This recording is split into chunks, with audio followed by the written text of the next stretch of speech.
All right, I've got Lance Bush and Joe Schmid here. You guys should say who you are. My viewers kind of know you, but for anyone else who might watch it, what you are, what you do. Well, I can start. I'm a PhD student at Princeton University. I'm studying philosophy, and I also have a YouTube channel. It's like objectively, stands independently, the best YouTube channel that has ever existed. So it's called Majesty of Reason, and I just make lecture videos and I host discussions with philosophers. And among other things, I mainly focus on philosophy of religion, but I'm also interested in metaethics and dunking on Sam Harris. So yes.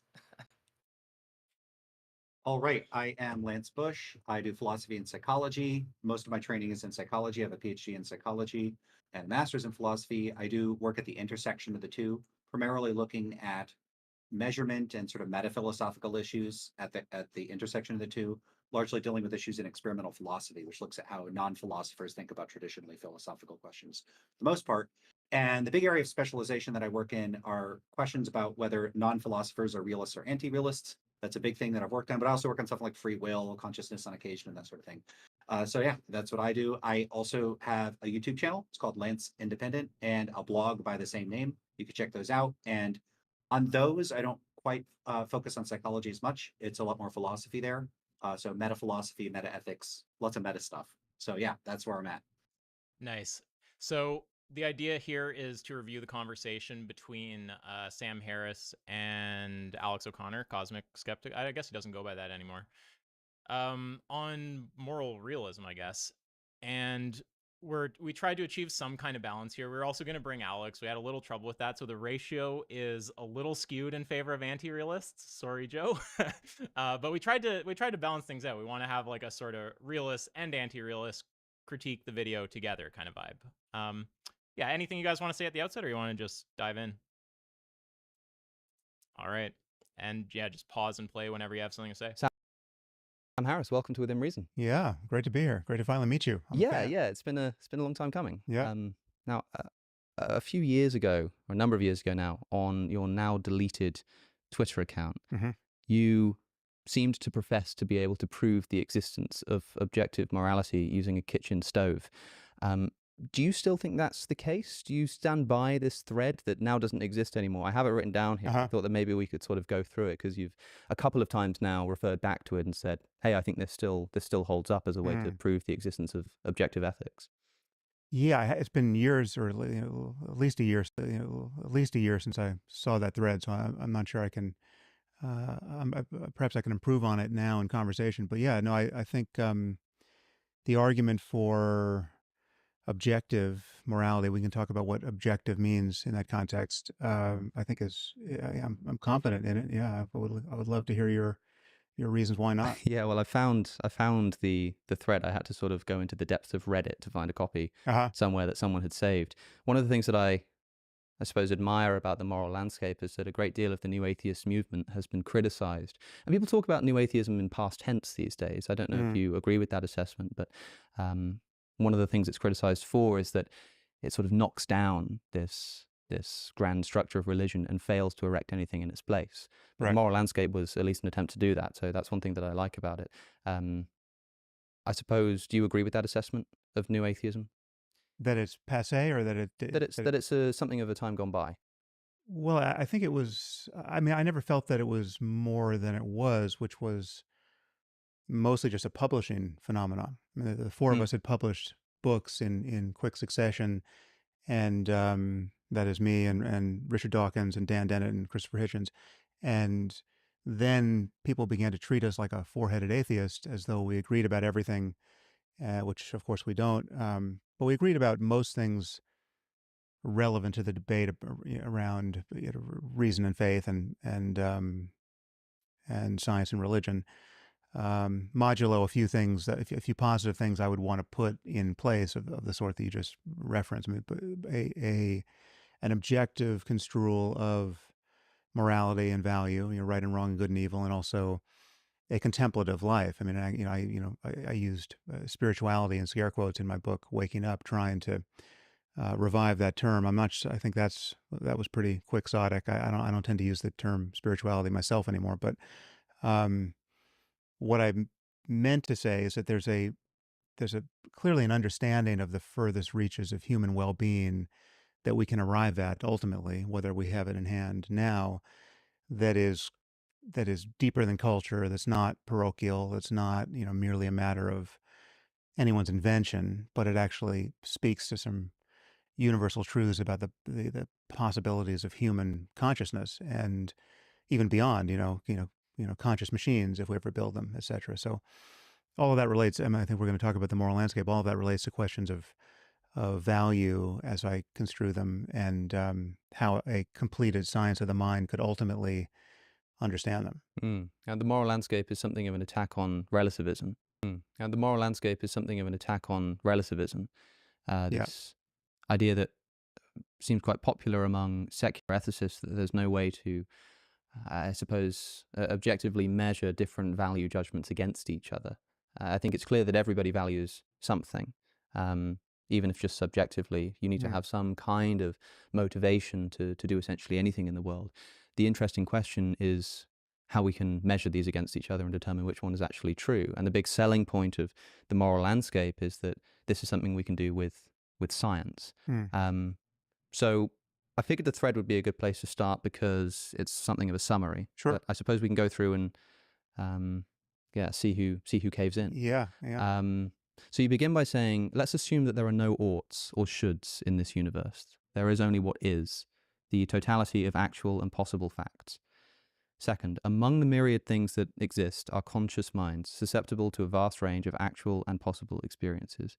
So far, so good, right? We've got a world of stuff. In that world are conscious minds that can experience things.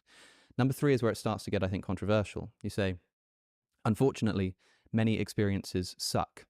And they don't just suck as a matter of cultural convention or personal bias. They really and truly suck. If you doubt this, place your hand on a hot stove and report back. What do you mean by suck? Yeah, so I have something here to say, which is about this really and truly stuff. So Alex takes this in an interesting direction where he asks about suck. I don't really have a problem with that. I think Harris was understandably being a little cute with using the term suck when it's clearly a stand-in for a variety of negative affective terms that he could have used. He could have said bad, undesirable, unwanted. There's a lot of other terms he could have used instead of that. I don't have an issue with that. So I don't know if that's the direction I would have taken things. What I have a concern with is this use of terms like really and truly suck.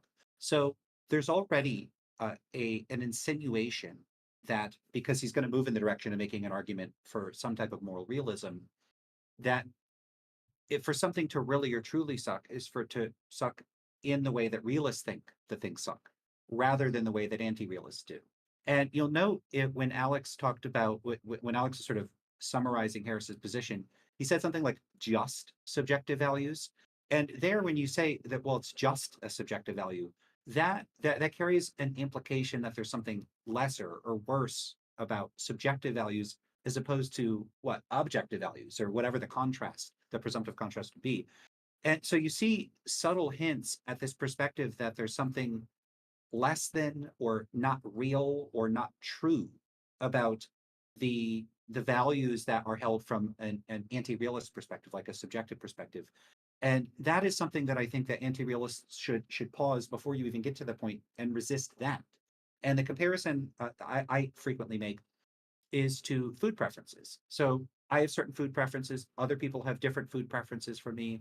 I don't know of too many people that would endorse some type of analog to moral realism, like gastronomic realism, like there are stance-independent facts about what food is truly or really good or bad, independent of our taste preferences or what we enjoy eating. And that would be really weird in practice. Like you go to eat the food that you like, and setting aside ethical considerations, nutritional considerations, practical considerations like cost, like the actual gastronomic value of the food. If there's one food holding all those constant that you prefer over another, it'd be very strange for someone to say, no, this other food, you should eat it even though you don't like it as much because it's gastronomically superior. That would be a very weird thing. And I take it that most people wouldn't hold a view like that. And yet now flip over to what Harris is saying here. Imagine if we used language that implied that if you don't endorse gastronomic realism, you don't think food really tastes good or truly tastes good. That would sound really strange. It would sound strange to say that I don't really think, Coca-Cola tastes good, or that white wine is better than red wine, or something like that, unless I think that it would taste better independent of how it tastes to me, or independent of my preferences. So this language already, I think, loads things or stacks things in a way that has rhetorical uh, undertones in a way that is people rarely draw attention to it, and that's something to flag from the outset, because I think that these rhetorical aspects are rarely confronted and objected to and then avoided. I think a proper articulation of a realist position shouldn't begin with a kind of rhetorical insinuation like this, but should actually be making a case for why realism is true. And I just don't think that language contributes to that. Yeah, I see Joe unmuted. You want to say something first? Yeah, so I mean, I do think that this Also, kind of Joe, language. your camera's dead. I think you have to be on Discord for your camera to show, just so you know. But please continue. Don't worry about it. As long as you can hear me, that should be fine. Yep. Okay. Yeah, so I think I agree that this kind of language, at least implicitly, kind of begs the question against the anti-realist. It's just sort of assuming that the only kind of real or genuine sort of value, or real or genuine sort of goodness, is a kind of realist variety, kind of stance-independent variety. And I don't think we should be using these sorts of rhetorical devices to try to accomplish that. As Lance said, we should really rely on argumentation to do that. And if we don't kind of pick up on and highlight these kinds of rhetorical devices that subtly influence people's thinking on these questions, we risk misleading people, or bringing them to accept views which they don't have justification for accepting because they were misled by rhetorical devices. So I'm in broad agreement with that. If there's one thing that I could try to say on behalf of people using this kind of language, it would be something along the lines of what they're really getting at. And now I'm saying what they're really getting at, what they're truly getting at. No, but I do think what they're ultimately getting at, perhaps what they can be trying to get at, is perhaps there are certain desiderata that we want of value or goodness to meet. And when they're saying that the anti-realist doesn't have real value or doesn't have real goodness, maybe what they're trying to express is that anti-realist construals of value and goodness and so on don't meet some of the desiderata. That's probably the best way that I could try to formulate what they're getting at. It's not a very clear and precise way for them to do that, but maybe that's ultimately what they have in mind. And of course, then we just get into the more substantive arguments, like what are the relevant desiderata? Why should we think that they're desiderata? And can realism deliver on those desiderata? And does anti-realism fail to deliver on them? Those are substantive questions, and nothing is going to be settled by these rhetorical flourishes. Right. So it's not even necessarily the thing that the flourish is about that's the problem. Like, the thing that the flourish is implying on both of your views, or likely implying, I think on my view too, that it's not that it would be a problem if they just out and said that. It's just the idea of kind of trying to implicitly like slide it under the rug, kind of like get it in play without directly taking up that stance. Yeah, that's right. If I can just interject, it's similar to sometimes in debates in philosophy of religion, certain theists who hold a particular view of God will say about other theists that they don't really believe in God, or they don't believe in, like, the real God or things like that. And this is ultimately, this is just rhetoric. It's a rhetorical flourish. And of course, we know what they're implying. We know what they're suggesting. They think their model of God is superior, and their other model of God doesn't meet various desiderata that a model of God should have. But in doing it this way, and especially if it's just kind of like implicitly within the questions that they're posing, they can kind of muddy the waters from the outset and bias the audiences in favor of their own particular model of God. Right. Mm-hmm. I agree with that. A last point, just Lance focused a bit on you focus more on the use of the word really than suck. You said you don't really have a problem with suck. I don't think you'll disagree with this, but I'll just flag where the sort of realist loading is going on. It could depend. It could be that it is on suck, right? And that really is just not doing the work. It's suck that's defined in some weird stance independent way. Or it could be that suck is something that we all would understand, but the really is doing the work. So I'm just flagging it could be either part of the language. I doubt you disagree with that though. Yeah, I don't disagree with that, and I agree with Joe's point. Basically the issue here is not that it basically, if they say this really or truly, and again, you're right that there might be issues of suck, but with respect to the really and truly thing, there's a way that they could frame what I think that they are intending to get at, where I would say, oh yeah, you're just laying out. It's like, hey, I think in order for us to have an acceptable account of morality, we need to meet these criteria. Anti-realism doesn't meet them for these and these reasons. Wouldn't have an issue with that. The issue is when that is smashed together with the use of terminology that implies pragmatically other sorts of things. I mean, at least one aspect of saying really wrong is an implied quantitative superiority in the realist sense of wrongness relative to the anti-realist sense of wrongness. Because really is sometimes used as a matter of emphasis, like, oh, the food there was really bad. It doesn't mean like actually bad, it means extra bad, more bad. And so when they're using this language, especially when you're speaking to a popular audience, which is exactly what Harris was doing on Twitter, of all places, you have, if you're trying to do philosophy carefully and do it well, you have an extra responsibility not to use terminology that has colloquial associations that are ambiguous and could easily be interpreted in unintended ways. And I think that is exactly what happens when you look at the thread response. I think it's gone now of people reacting to that. But this is very common in discussions between realists and anti-realists on both ends, both realists and anti-realists. People that don't have a lot of training or experience or knowledge about the topic will routinely misinterpret ambiguous phrases in unintended ways that often serve the interests of the person presenting the argument. It's like the ambiguity is strategically beneficial to the person employing it. And that's something to avoid. If the ambiguity is working against you, then you're just making things harder for yourself. But in a lot of cases, the ambiguity is conveniently beneficial because it makes rival positions look extra unpalatable, extra silly, extra objectionable. So people have a responsibility to avoid that. Yeah, and that's not to imply necessarily intention. It's just that is a consequence. Yeah.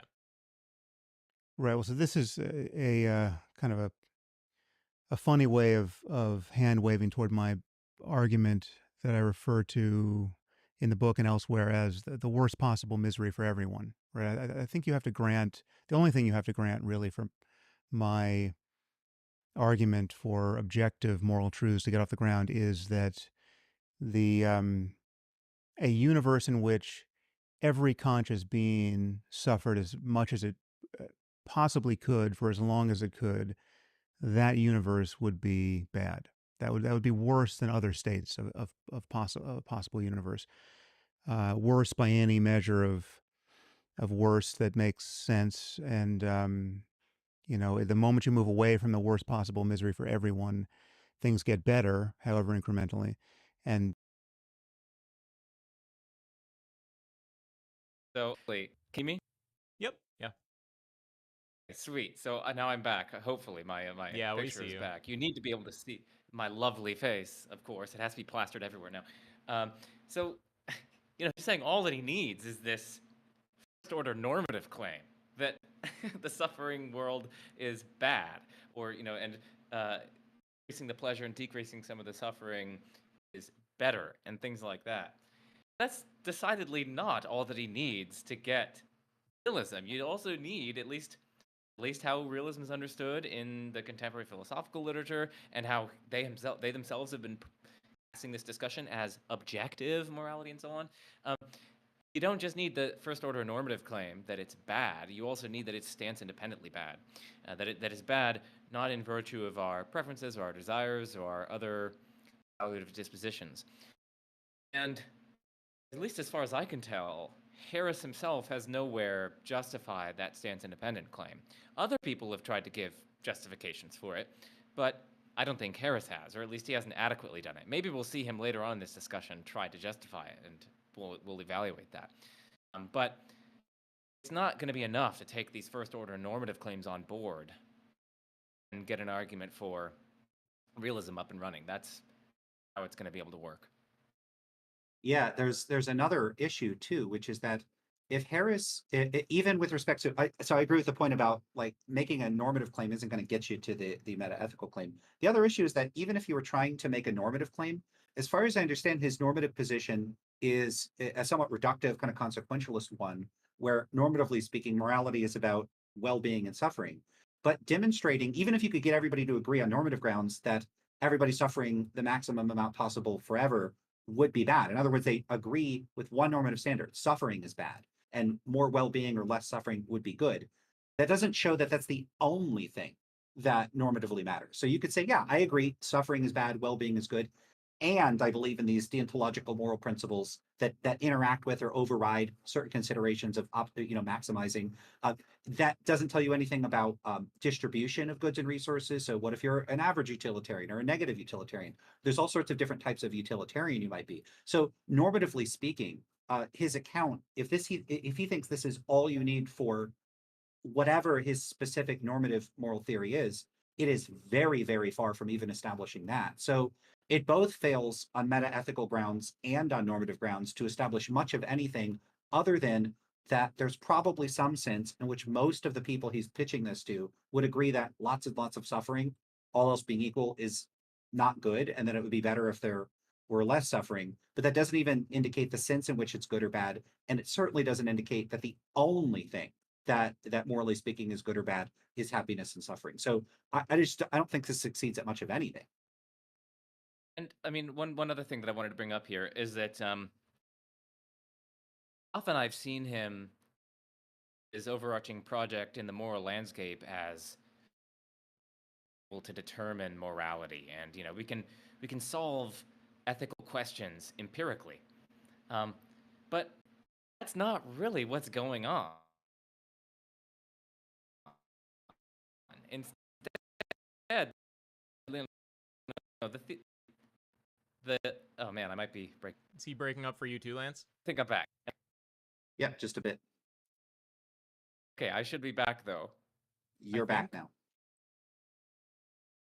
Okay. Well, if that happens again, then I will turn off my camera. Okay. So, the thesis of his book, basically, like should I start up again? Sorry about that. That caught me off guard. Yo, y'all should patron Joe so he can upgrade his computer. Right. Yes, that's exactly what we need.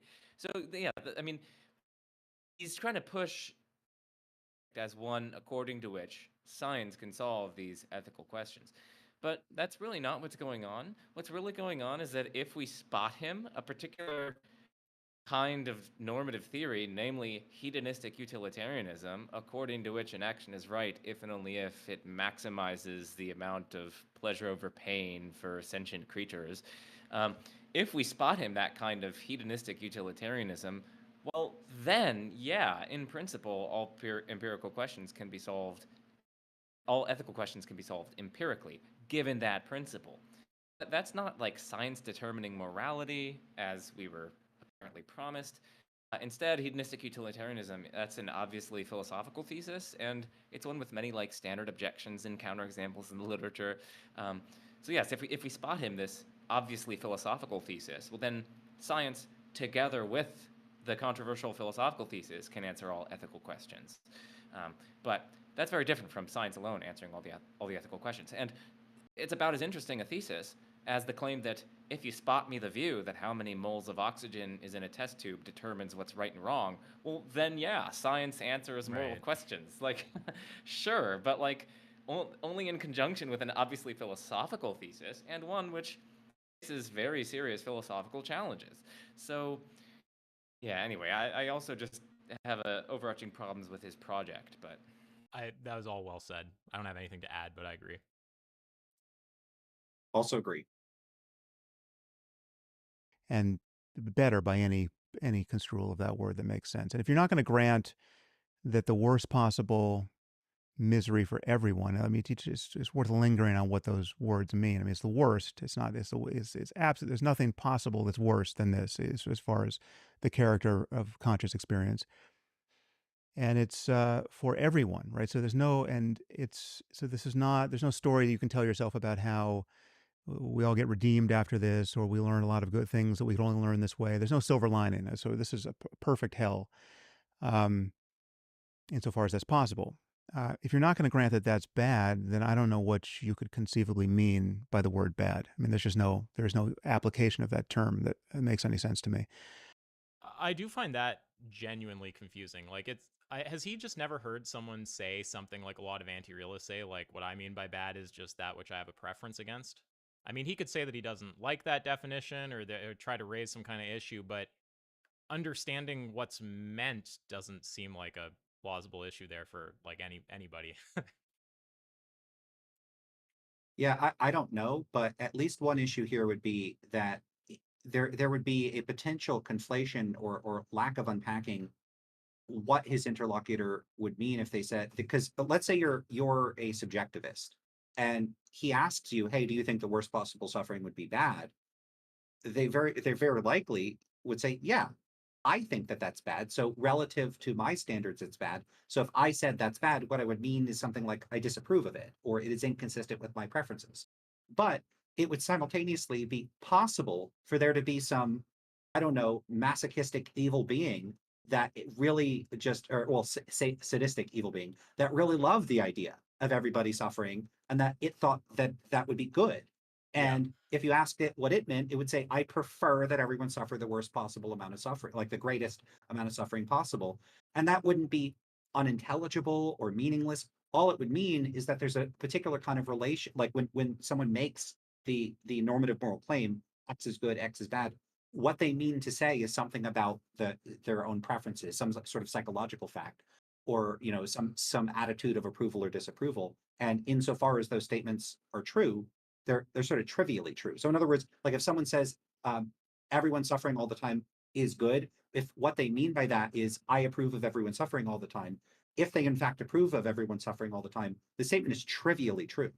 Right. I just want to flag one thing because there's a move some people will try to make in response by saying you're saying something that's logically impossible and then somehow making the worst possible misery or worst possible suffering, somehow making that just like analytic with the wrong via like abusing the word worst. I don't know if you guys kind of know what I mean or have seen this, but they'll somehow like bake the notion that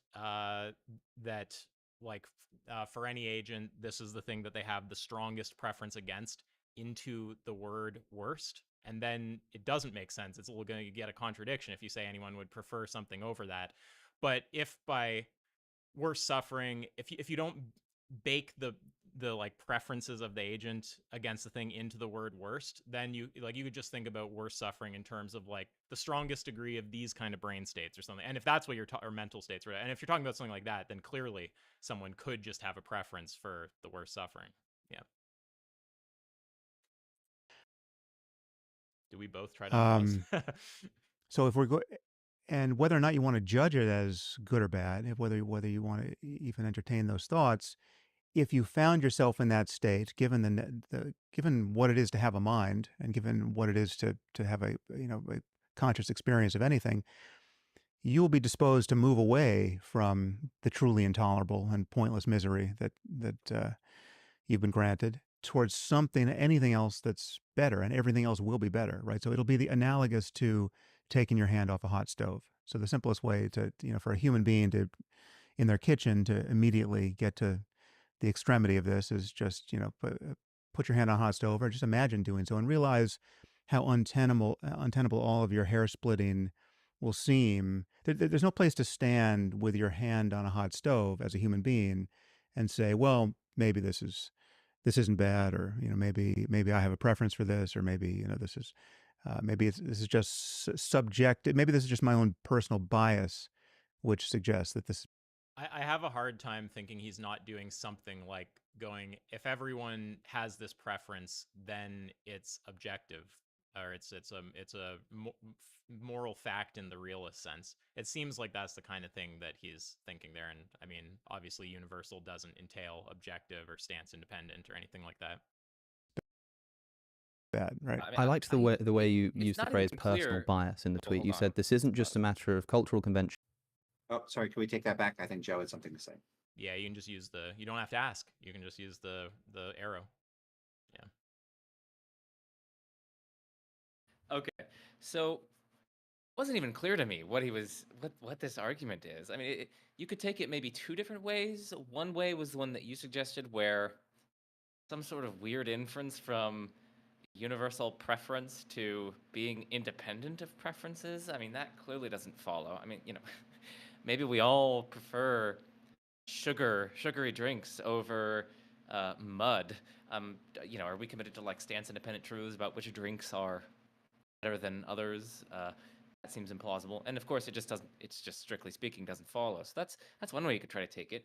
I mean, another way that one could try to take it is, it almost sounded like a kind of presuppositional apologetics, like a kind of moral realist presup. He's saying like, no, deep down, you really do know that this is wrong independently of your preferences, and you've got this veneer of sophistication by saying, oh no, this is just a matter of my preferences, but deep down, So I mean, and of course that's not plausible.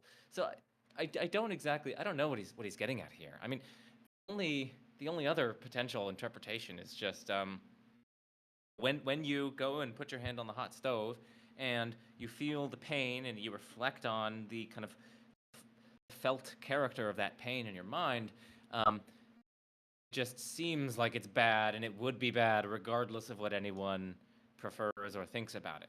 Now, the anti-realist probably is just going to be like, either saying, no, that doesn't seem true to me, or it does seem true to me, but I have all these other independent considerations that motivate my anti-realism, so this isn't convincing to that kind of anti-realist. So, I mean, there are ways that anti-realists can respond to that point. I think that's maybe the best way that we can construe his argument here, but we're really reaching to try to construct a coherent argument from what he's saying. With your second interpretation, language like hair splitting does remind me of just the intention behind it, of language like suppressing the truth in unrighteousness. It's like you're suggesting the other person is doing some kind of fuckery to avoid acknowledging this like very obvious thing that we all accept. I don't know about that. Yeah, hair splitting. Like if I'm like, look, I don't think that there's stance independent facts. I don't think this argument or stance independent normative facts, or I don't think that there any sort of inference about stance independence follows from what you're saying. What's the hair splitting? Because hair splitting makes it seem like I'm getting really pedantic and I want to get into these like little fine-grained distinctions. These aren't fine-grained distinctions. This is a categorically different perspective on the matter. So that wouldn't even be the appropriate word for the intended meaning that he has here. Look, Sam Harris he'll speak in a slow, calm tone, and it often gives the impression to many people that he's very eloquent. But I actually think that's at least partially illusory, because in many cases, I think that the way that he speaks is profoundly unclear, ambiguous. Sometimes I think he employs the wrong sorts of terminology. And he also has these sort of recycled turns of phrase and patterns of presenting his ideas that, if I'm being honest, strike me as kind of rehearsed.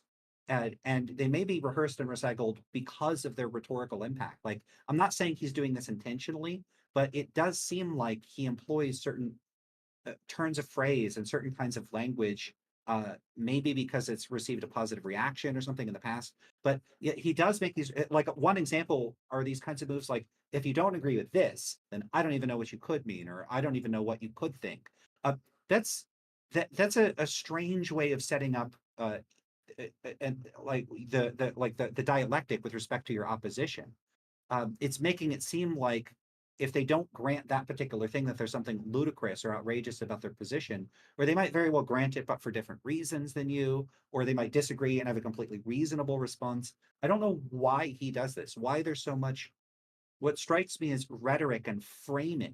It almost looks like he wants to make his case by framing things in a way that would depict any potential opposition as silly or implausible from the outset, without actually engaging with it directly. We're a few minutes into the video. I've never seen Harris directly engage with a case for a subjectivist account of ordinary moral language, or with non-cognitivism or anything like that. Maybe he does that somewhere, but I really don't see him directly saying, here is what's wrong with these positions. And so there's something strange about that. It's not the ordinary way in which I think someone would typically engage with with views that they disagree with. Two things. One, just about hair splitting. It's weird language to use because it kind of suggests that the type of thing he's presumably calling hair splitting would be resolved by the stove touching and not being able to say that you know, enjoy it. But I don't think many of the things you do that he would characterize as hair splitting would be resolved by you granting that everyone doesn't like touching the stove. Um, unless he means something weird by like granting that something objective, realist. The other thing I wanted to say was oh yeah, with regards to him being eloquent, so I disagree a little bit. I do think he's eloquent. I think he naturally speaks like that. I mean, it's probably just from doing a lot of meditation, just being a chill guy. So I think though that on moral stuff, I kind of view this as an exception. You could always be like, well, this is just the case where you can see it, but he's probably doing it everywhere. But I actually don't really think that's true. I think this is just a topic where he's staked out like weird territory and he might just be kind of forced into pretzels. But I actually do think he's eloquent for the most part. Yeah. Lance like no. Bad, right? I liked the way you used the phrase personal bias in the tweet. You said this isn't just a matter of cultural convention, sure, or personal bias. I suppose I would agree that it's not to do with bias, but when you talk about an experience sucking or an experience being the worst kind of suffering imaginable, I suppose what I want to pick up on there is the word worst. When you say imagine the worst possible misery for everyone, presumably when you say worst there, you don't mean something like morally worst, because that would just be to beg the question, right? When you say worst possible misery, you mean something like the most... Just got to flag. That's a good point by Alex right there, to like flag the potential question begging move. Intense amount of suffering or something like that? It'd either be potentially question begging or just something that the anti-realist can accept, right? Because the anti-realist can, as we pointed out, can accept these first-order normative claims about what's better than other things, what's worse than other things, what's good and bad and right and wrong. Anti-realists can perfectly well accept claims of that form. Only like error theorists would disagree with those sorts of pronouncements. So he wouldn't be question begging against the anti-realist. It would be question against the error theorist anti-realist, but it wouldn't be question begging against anti-realist as such if we just interpret him as making first order normative claims. But if he's making first order normative claims, then his argument just drastically fails because it doesn't get us to the stance independence of those normative claims. By contrast, if he's meaning like worse in an objective sense, Alex is totally right that if just by asserting that things are worse in that sense than other things, then he's just straightforwardly begging the question against the anti-realist. So it's sort of like a dilemma for Harris there. To be fair to Alex, he did preface there, I think that he said, if you mean it like this in the realist sense, then it's question begging. But yeah, I agree with your point that if it's not meant in that sense, it might just be something the anti-realist can accept. Doesn't even get realism off the ground. Either way, there's that dilemma. Amount of suffering or something like that? Well, it's bad in any way that things could be bad. So it's, yes, I mean, there's the hot stove is one version of that. I mean, that is for just real quick, it's bad in any way that things could be bad. Okay, so what if it's bad in all the anti-realist ways and not in any of the realist ways? Now, what's his point? I don't really know how to say anything about that. But I don't think it's bad it's the only way that something, or it's bad in any way that something can be bad, because there's a sense of bad that makes perfect sense to me, which is the kind of preference-related anti-realist sense, in which it's not necessarily bad. Again, unless you do something like baking a preference against it, like analytically into the word worst or something like that. But we'll be charitable. Yeah, if he was going to do that, though, he should just go ahead and do that. And he doesn't do that. Like, it's bad in any sense in which things could be bad. I mean, look, if he's making some kind of modal claim, what kind of modality is he using? Like, No, he I mean, doesn't have come those. on, this is just so unclear. Yeah, I don't think that he has those concepts. I think that it's just ambiguous. I think that this is just like he's not clear. He kind of oscillates between using bad to maybe mean universally dispreferred or maybe something kind of like objective, and it's just sort of wishy-washy language. And I don't think if you asked him to be clear, like when you say something like this can't happen, like what modality are you speaking on? Are you saying it's logically impossible? Derive that, like he's not gonna know. He's not. That's all gonna be, I think, kind of foreign to him. But that's a problem, obviously, if he's out there making those claims. He should, kind of be attuned to the sort of thing that, anti-realist philosophers are going to say. And I guess this is to touch on, I think, something Joe said, but maybe it was Lance, I don't remember. But there has been like kind of a lack of engagement from Sam with anti-realists. Like I haven't ever seen him sit down to actually, and he did write a book about this, right? The moral landscape. I've never seen him actually sit down to debate the moral realism stuff. The only thing I've ever really seen, this is a total side point, was he kind of got in it very briefly with Sean Carroll around the is-ought gap crossing stuff, and that did not go well. But yeah, I'd like to see him actually sit down with a anti-realist who can really hold the position down and who will press on these sorts of things. When you say can, what exactly do you mean? When you say worse, are you using that in a stance-independent way? Yeah. Yeah. Well, it's not just the modality thing, but yeah, I think you're right about him not really having a determinate position here, if that's what you mean, that it's all vague, it's all ambiguous. But one of the things that makes this so frustrating about Harris's particular take on meta ethics is that, I've read the moral landscape, I've looked at his tweets, I've looked at his commentary. He often frames and discusses things in a way that strike me as so unclear. I don't know what his position is. And because it's so unclear, it's hard to get a firm like handhold on it to say, here is the problem with the position. That's actually pretty straightforward to do with a position that's well articulated.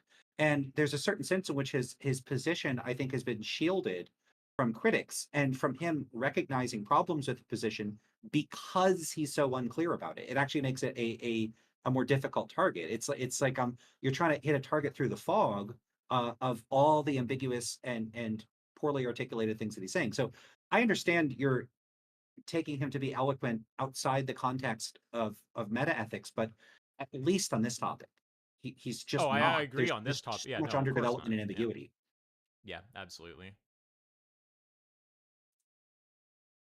Creatures such as ourselves, that is. Oh, also tiny thing, Lance. Earlier, you were saying that he also has kind of like almost like talking points where when you like, and I don't like to. It sounds so critical to say this, but it's true. It's like we'll kind of see it if we make it far enough into this. But there's like these kind of points he has. I guess it's hard to distill having talking points from just having points. I think the thing that makes it feel like talking points is there's these various points he has. A lot of them are from Moral Landscape. They're little kind of bits that he's written about in there, and he'll kind of draw them out, and I'll point them out when they come up, and like use them to reply to things Alex is saying. But the thing that gives it the talking point vibe rather than the like I'm just making my points vibe is the loose matching between them and the thing that they're supposed to be targeting. It's kind of like, here's the point, what's the like closest talking point that'll hit that? It's like, this is kind of near. So, I'm saying this without us seeing it though, so we'll see examples, I guess. Yeah. Just one last thing to add to that before we continue. Yeah, I think that's an important thing to add because lots of us that especially if we specialize in certain sub-disciplines or we make a lot of the same points. There's certain sorts of points that I make that I've made so many times that they've turned into slogans. Like Right. I have a slogan like words don't mean things, people mean things. And I pull out my slogans, I pull out my talking points, but there's a sort of appropriate context in which you employ them. You employ them in situations where they're applicable to the situation. So I don't have a problem in principle with Harris making the same point or recycling the same point in interview after interview.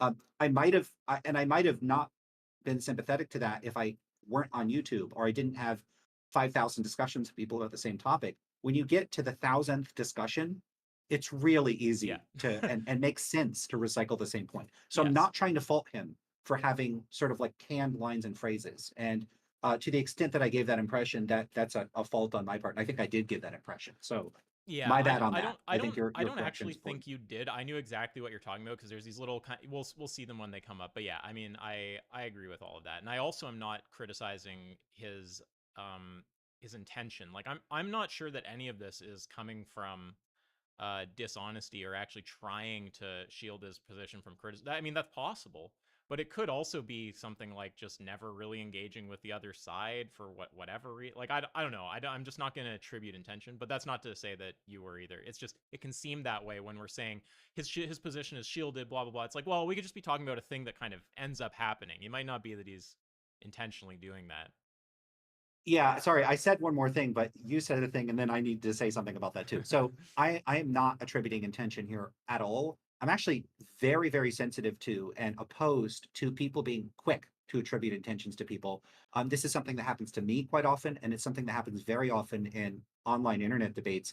There are accusations of people being bad faith or disingenuous. Sometimes I think people literally don't even know what the terms mean that they're using. Like they'll just use them in weird ways. Like, why is that disingenuous? Disagree doesn't mean disingenuous.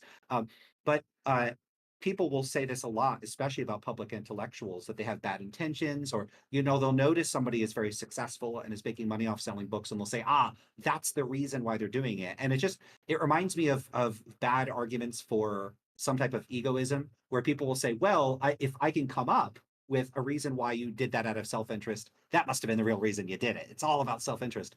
Just because people can come up with the reason you wrote the book is because you made money off of it. Therefore,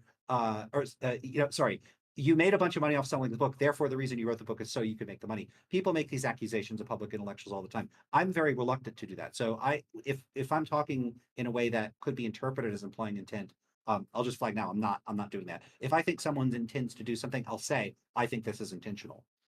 Yeah, I know you don't do that. You've made that clear many times, but it's still worth doing. Yeah. Yeah, but an audience might not know that. No, that's why I said it's still worth doing. Yeah, I agree. Physical torture, right? And if I would imagine that even if you had a masochist of some sort, if you just made it hot enough, it would cross into a threshold where that would be nobody's preference. But there are other things that cause minds like our own to suffer, and so they could be ideas. It could be the knowledge that your kids are being tortured in the same way in the next room, right? And so there's more to suffering than just extreme sensation. I mean, one thing I should add, I think you're probably headed here anyway, is that there are two senses of the dichotomy, subjective and objective, that we should tease apart, right? There's the ontological one and the epistemological one, and I guess I'll start with the epistemological. The epistemological one is the one that does differentiate between science and non-science, right? So if you're going to be epistemologically objective, that is to say, your epistemology relates to how we know things or think we know things. To be objective in that space is to be dispassionate, not ruled by bias and confirmation bias or otherwise.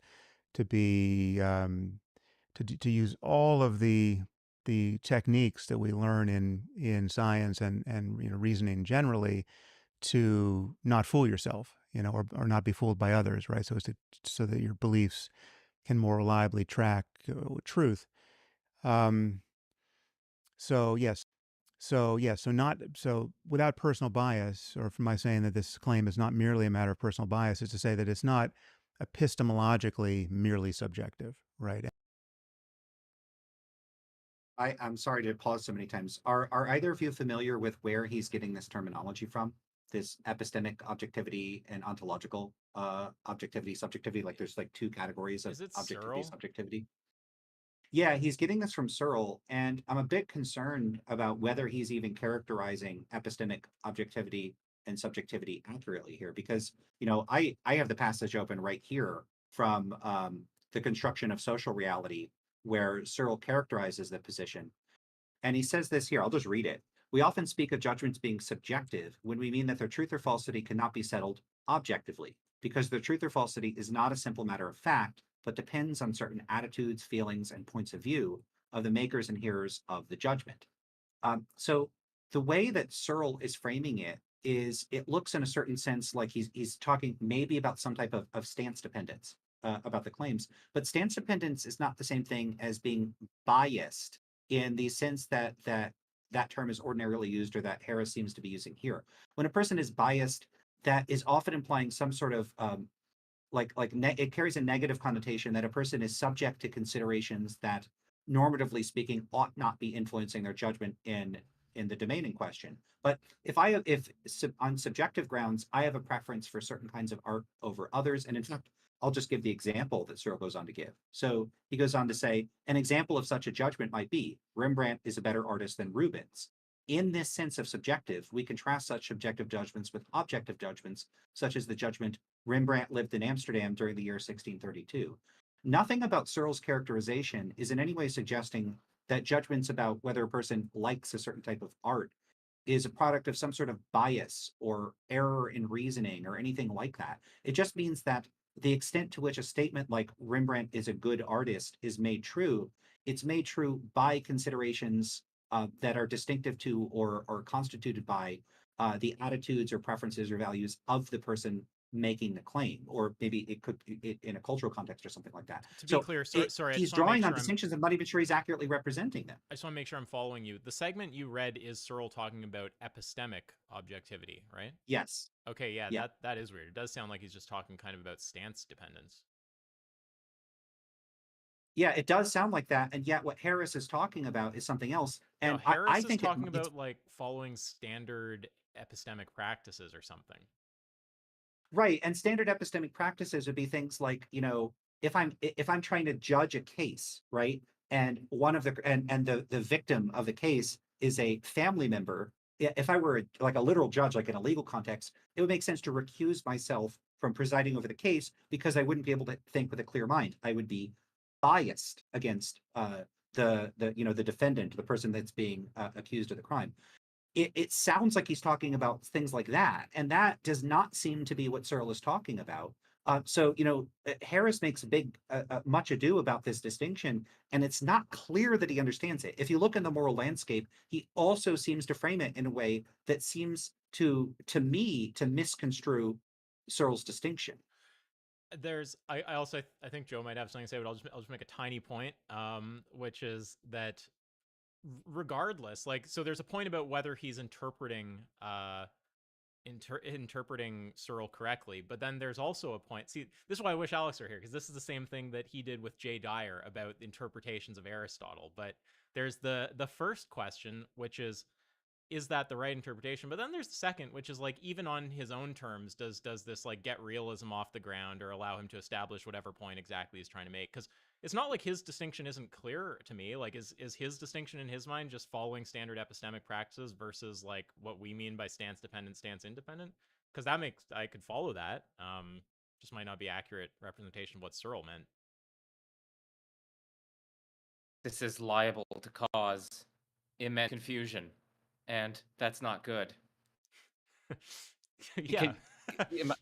Am I coming through? No, I thought I was frozen for a second. I just think it's so liable to cause immense confusion. I mean, epistemic objective is something like inquiring in an unbiased way, and something being epistemically subjective is a matter of inquiring in a biased way. So it's like one person inquires into reasons to a conclusion in a very biased way. That conclusion is subjective, but it can also be epistemically objective because someone else reasoned to it and inquired into it in an unbiased way. So like one and the same claim can be epistemically objective and subjective. Maybe it's like relative to person. So it's like it's epistemically subjective for the person who engaged in biased inquiry, and it's epistemically objective for the person who engaged in unbiased inquiry. And when they start to their investment, then it from being epistemically objective for them to being epistemically subjective. I mean, this is silly. I mean, why are we making these distinct? I mean, this is so liable to cause confusion. I mean, again, I know what he's saying, right? I know he's talking about biased inquiry and following standard epistemic practices and whatnot. But it's just making distinctions in philosophy. They need to help us. They need to add clarity. They need to not cause confusion. And this is the exact opposite of that. And I think we're going to see that going forward. Yeah, you guys have watched it recently, so I've forgotten a bit. I wouldn't be surprised if that's true, but I have to remember what use he puts this to. So I'm going to see what he says. Yeah. Well, there's more to say here, Joe, because all the concerns that you're raising, whatever criticisms we might have of Searle's distinctions, I don't think Searle makes any of these mistakes in the way that he initially frames this characterization in the book. So for instance, to address that weirdness of like, if two people arrive at the same conclusion, but one does in a biased way and the other does in an unbiased way, the one is objective and the other is subjective. If you're actually looking at so Searle breaks down a few distinctions. Searle makes a distinction between um, epistemically subjective and objective judgments and a fact. So he says here, for present discussion, two senses are crucial: an epistemic sense of the objective-subjective distinction and an ontological sense. Epistemically speaking, objective and subjective are primarily predicates of judgments. And so once you're clear that Searle is making a claim about judgments, then yeah, there's nothing especially weird about saying this judgment is epistemically subjective and this judgment is epistemically objective, because it's a statement about people's judgments, not about the facts. So Right. Searle makes a distinction between the judgments and the facts, but I don't see Harris doing that. And just for the record as well, if you go on and you see how Searle contrasts what he means by an epistemically subjective judgment, which to me looks closer to the stance-dependent independent distinction. I'm not saying it's identical. I don't know. That's the sort of thing I would just want to ask Searle. So he goes on to say this: for such objective judgments, the facts in the world that make them true or false are independent of anybody's attitudes or feelings about them. That sure sounds like stance independence to me. And so if that's the contrast with subjective, it looks like it's very similar to stance dependent versus stance independent, which is simply, as far as I could tell, not what Sam Harris is talking about here. So at first glance, it does look like Harris, to me, seems to be misinterpreting Searle, or at least he's not misinterpreting Searle, but he's construing Searle's distinction very poorly in a way that's extra confusing.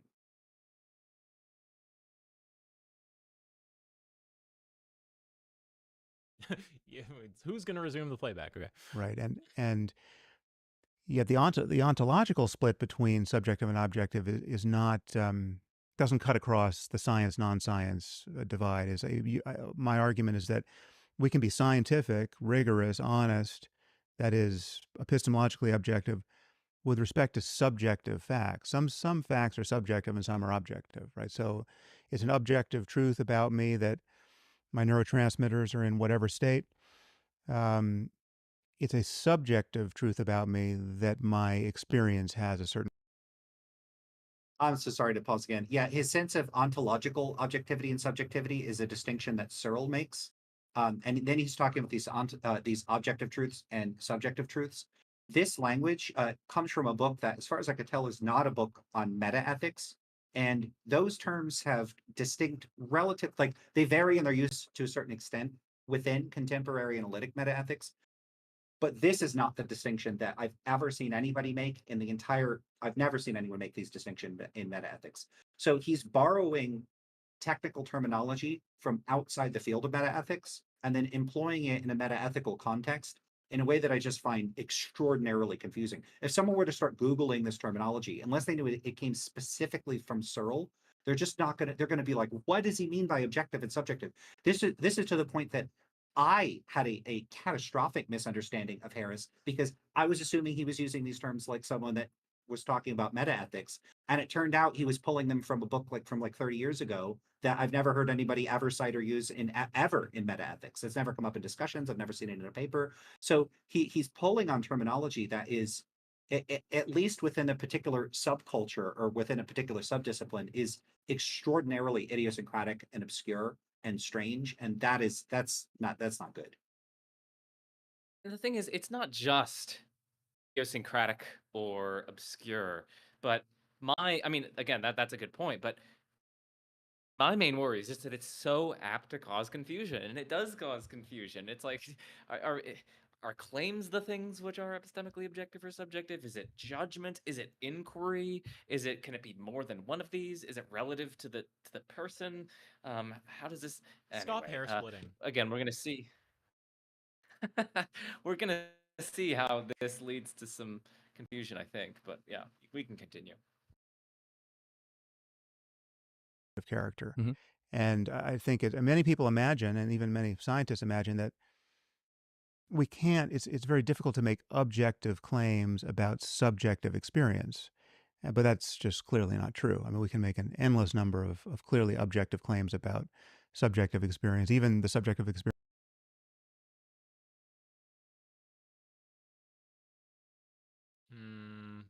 Joe, you're Are lagging you a little. muted?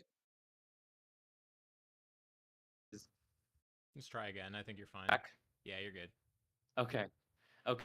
I think we've got yet another sense of objective and subjective here. It seems like whether or not the relevant features are in our minds or like some way dependent on our minds. So like, pleasure would be subjective in this sense, as would various other mental experiences and mental phenomena.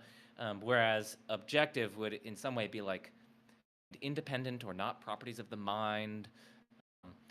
So this also is different from stance independent and stance dependent, because to be stance dependent, that's to be dependent on very particular features of minds, namely their stances or their attitudes or their preferences or their values or something like that.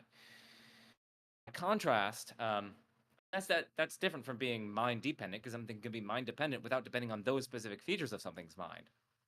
Like whether I'm in excruciating pain right now is not a matter of whether I believe that I'm in pain or I want to be in pain or my preferences or whatever. So whether I'm in pain can actually turn out to be a stance independent fact, because it's not made true by my stances, but it's still mind dependent. So it's like we've got yet another distinction here, subjective and objective, tracking mind dependence versus mind independence. So I don't know, this is like, I just want the audience to be aware of the profound confusions that Harris's language can cause. Yeah, I should say he does appear to be using these in a way that approximates the sense in which, again, Searle uses the terms ontologically objective and ontologically subjective. I could read the next part of the passage here. So Searle says, in addition to the epistemic sense of the objective-subjective distinction, there's also a related ontological sense. In the ontological sense, quote, objective and quote, subjective are predicates of entities and types of entities, and they ascribe modes of existence. In the ontological sense, pains are subjective entities because their mode of existence depends on being felt by subjects. But mountains, for example, in contrast to pains, are ontologically objective because their mode of existence is independent of any perceiver or mental state. So this does seem to be how Searle uses this terminology. And again, I've never heard of anyone else using the terminology in this way in my entire life. I don't know why Harris decided to glom on to this type of language, but I think, Joe, it's hard to overstate how wildly confusing this is to someone that is familiar with how this terminology is used, because it's so embedded in us to use the terminology to make a bunch of different distinctions. At the same time, I don't see any value in saying, hey, there's these different types of objectivity and subjectivity. Here's one type and here's another type. And now you're going to have this like 2x2 matrix where you can mix epistemic and objective and subjective, ontological and epistemic and objective and subjective. That's a really confusing way of giving people this like, it's almost like, I don't know, Pokemon or something of different types of terminology, one over here and one over here, and you match the types. And there's just no reason to frame things in this way. This is needless. It's obscure. It's idiosyncratic. It's needlessly confusing. It's using the terms in ways that don't match how they're being used by people within the field. And then the actual distinction itself, the point Harris ends up making is a weird and trivial claim that has nothing to do with what anyone in metaethics is actually arguing. And it doesn't have anything to do with the dispute between realists and anti-realists. Moral realists are arguing that there are stance-independent moral facts. Moral anti-realists are saying, no, there aren't. What he is trying to show is that, hey, there are, if we use the tools of science, if we use tools that attenuate our biases and allow us to approach things in an objective way, then we can find out facts about the ontologically subjective truths. And he seems to make a big deal out of the fact that you could be epistemically objective about what's ontologically subjective. Like, ooh, like it's such a big deal that there could be objective facts about the subjective truths. But when you unpack what he means by that, it's something like we can use science to find out facts about like psychological states or something. So what? Okay, so even if some scientists disagree with that, okay, well, those, I'll just be blunt. I think those scientists are stupid. I'm a psychologist. What the hell do they think I study if I'm not studying mental states? Like, what? Like, of course I'm studying those sorts of things. I certainly think we could study them. I don't know any scientist that would say, no, it's impossible to study personality or beliefs or attitudes. like they might construe those in some reductive terms and say technically it's all reducible to behavior or something. But then what they would do is they would just say Searle's distinction is moot or confused or mistaken. They're not going to say, yeah, there are these ontologically distinct modes of existence, but we can't know anything about them. Like, unless Harris is talking about some very peculiar behaviorists from 60 years ago, but that's not who thinks this, and who is he arguing against? This is nothing to do with arguments in metaethics. And also, if I can add something, it seems like he wants to deliver us some sense in which there is objective morality. I mean, which of these senses is morality supposed to be objective in? I mean, presumably it's... I mean, listen, it seems like it can't be ontologically objective in his sense, because whether or not something is good or bad or right or wrong for Harris depends crucially on it's about pain and pleasure. Now, that means that it crucially depends on minds and the states of minds. What that means then is that whether or not something is right or wrong or good or bad is mind dependent, and so ontologically subjective. So it seems like he's committed in his usage of objective and subjective to a kind of ontologically subjective morality. Now, I guess, is there a sense in which it's objective? Okay, maybe it's epistemically objective morality because we can engage in unbiased inquiry about states of pain and pleasure and so on. I guess he's delivering us epistemically objective morality, but it's like, realists anyway. I don't even want to continue with this. If it turns out being compatible with subjectivism as traditionally understood, I think it is just confusing to use words like real and objective and all of this kind of language. It's just a big bundle of confusion. I mean, this is I also why I can't take this seriously. I view Sam as part of this like big promises crew. Like there's other people in there like Stefan Molyneux, solver of morality. I don't think Sam is kind of like pompous like that about it, but you guys have made the point already. I think Joe made it, but yeah, it's like we're supposed to be delivered something that's, I mean, presumably it's supposed to be real in the sense that meta-ethicists actually talk about it, and it seems like it's not real in that sense, not objective in that sense. Yeah, I could say, as far as I could tell from what he's saying so far, the kinds of categories, distinctions, and terms he's using are not tracking the contemporary dialectic in analytic metaethics. I hesitate to say I don't even know what he's talking about, because it kind of seems like at some points he's saying things that I do know what he's talking about, but to the extent that I do know what he's talking about, it doesn't seem like it's related to any of those disputes. And so it's rather strange to be saying those things. Like, I don't know what his point is. Yeah, I have to make one point here, because there's a way to misunderstand us as being kind of ivory tower snobs or engaging in some kind of like snobbery or something right now. But it's not that. It's just important that he use terminology in line with the literature just because, or something. Like, I mean, maybe he comes up with some linguistic scheme or certain parts of his language he uses in a proprietary way, and that is genuinely useful, allows him to do something like that's all fine. The only problem is when you're giving a criticism that, as far as everyone can tell, is supposed to apply to these certain views that exist, that are out there, like in the discourse of some domain, philosophy, whatever. But then your engagement with them doesn't involve using the terms that's where you're going to get some kind of confusion, right? Like, if you're just off on your own talking about your own thing, that's one thing. But if you're putting out a view that is, it's supposed to be realism, it's presumably supposed to contrast with standard forms of anti-realism, it's not good form to then use a lot of like proprietary language, so we can't really even tell how your ideas interact with those things that they, at least in name, sound like they should be juxtaposable against. Yeah, it's actually worse than that, because he does appear to directly engage at that literature point. So actually, in one of the end notes to The Moral Landscape, he says this. He describes, in fact, I'll just read it. If there were objective values, then they would be entities or qualities or relations. Oh, sorry. Let me start over. He's quoting Sounds like Mackey. Yeah. I was going to say, he's that was quoting Mackey. Mackey, and then he's referencing the objective, the epistemic and ontological objectivity-subjectivity divide. He quotes Mackey from page 38 of Inventing Right and Wrong, and he says, clearly Mackey has conflated the two senses of the term objective.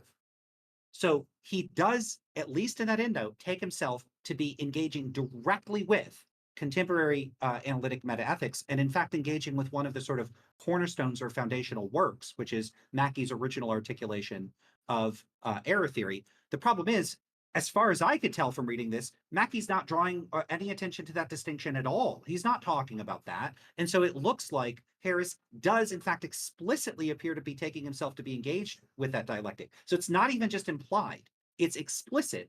And he just completely fumbles it as far as I could tell.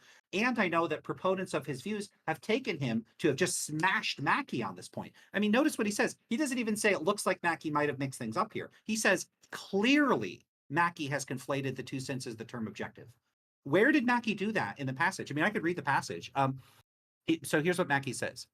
If there were objective values, then they would be entities or qualities or relations of a very strange sort, utterly different from anything else in the universe. Correspondingly, if we were aware of them, it would have to be by some special faculty or moral perception or intuition, utterly different from our ordinary ways of knowing everything else.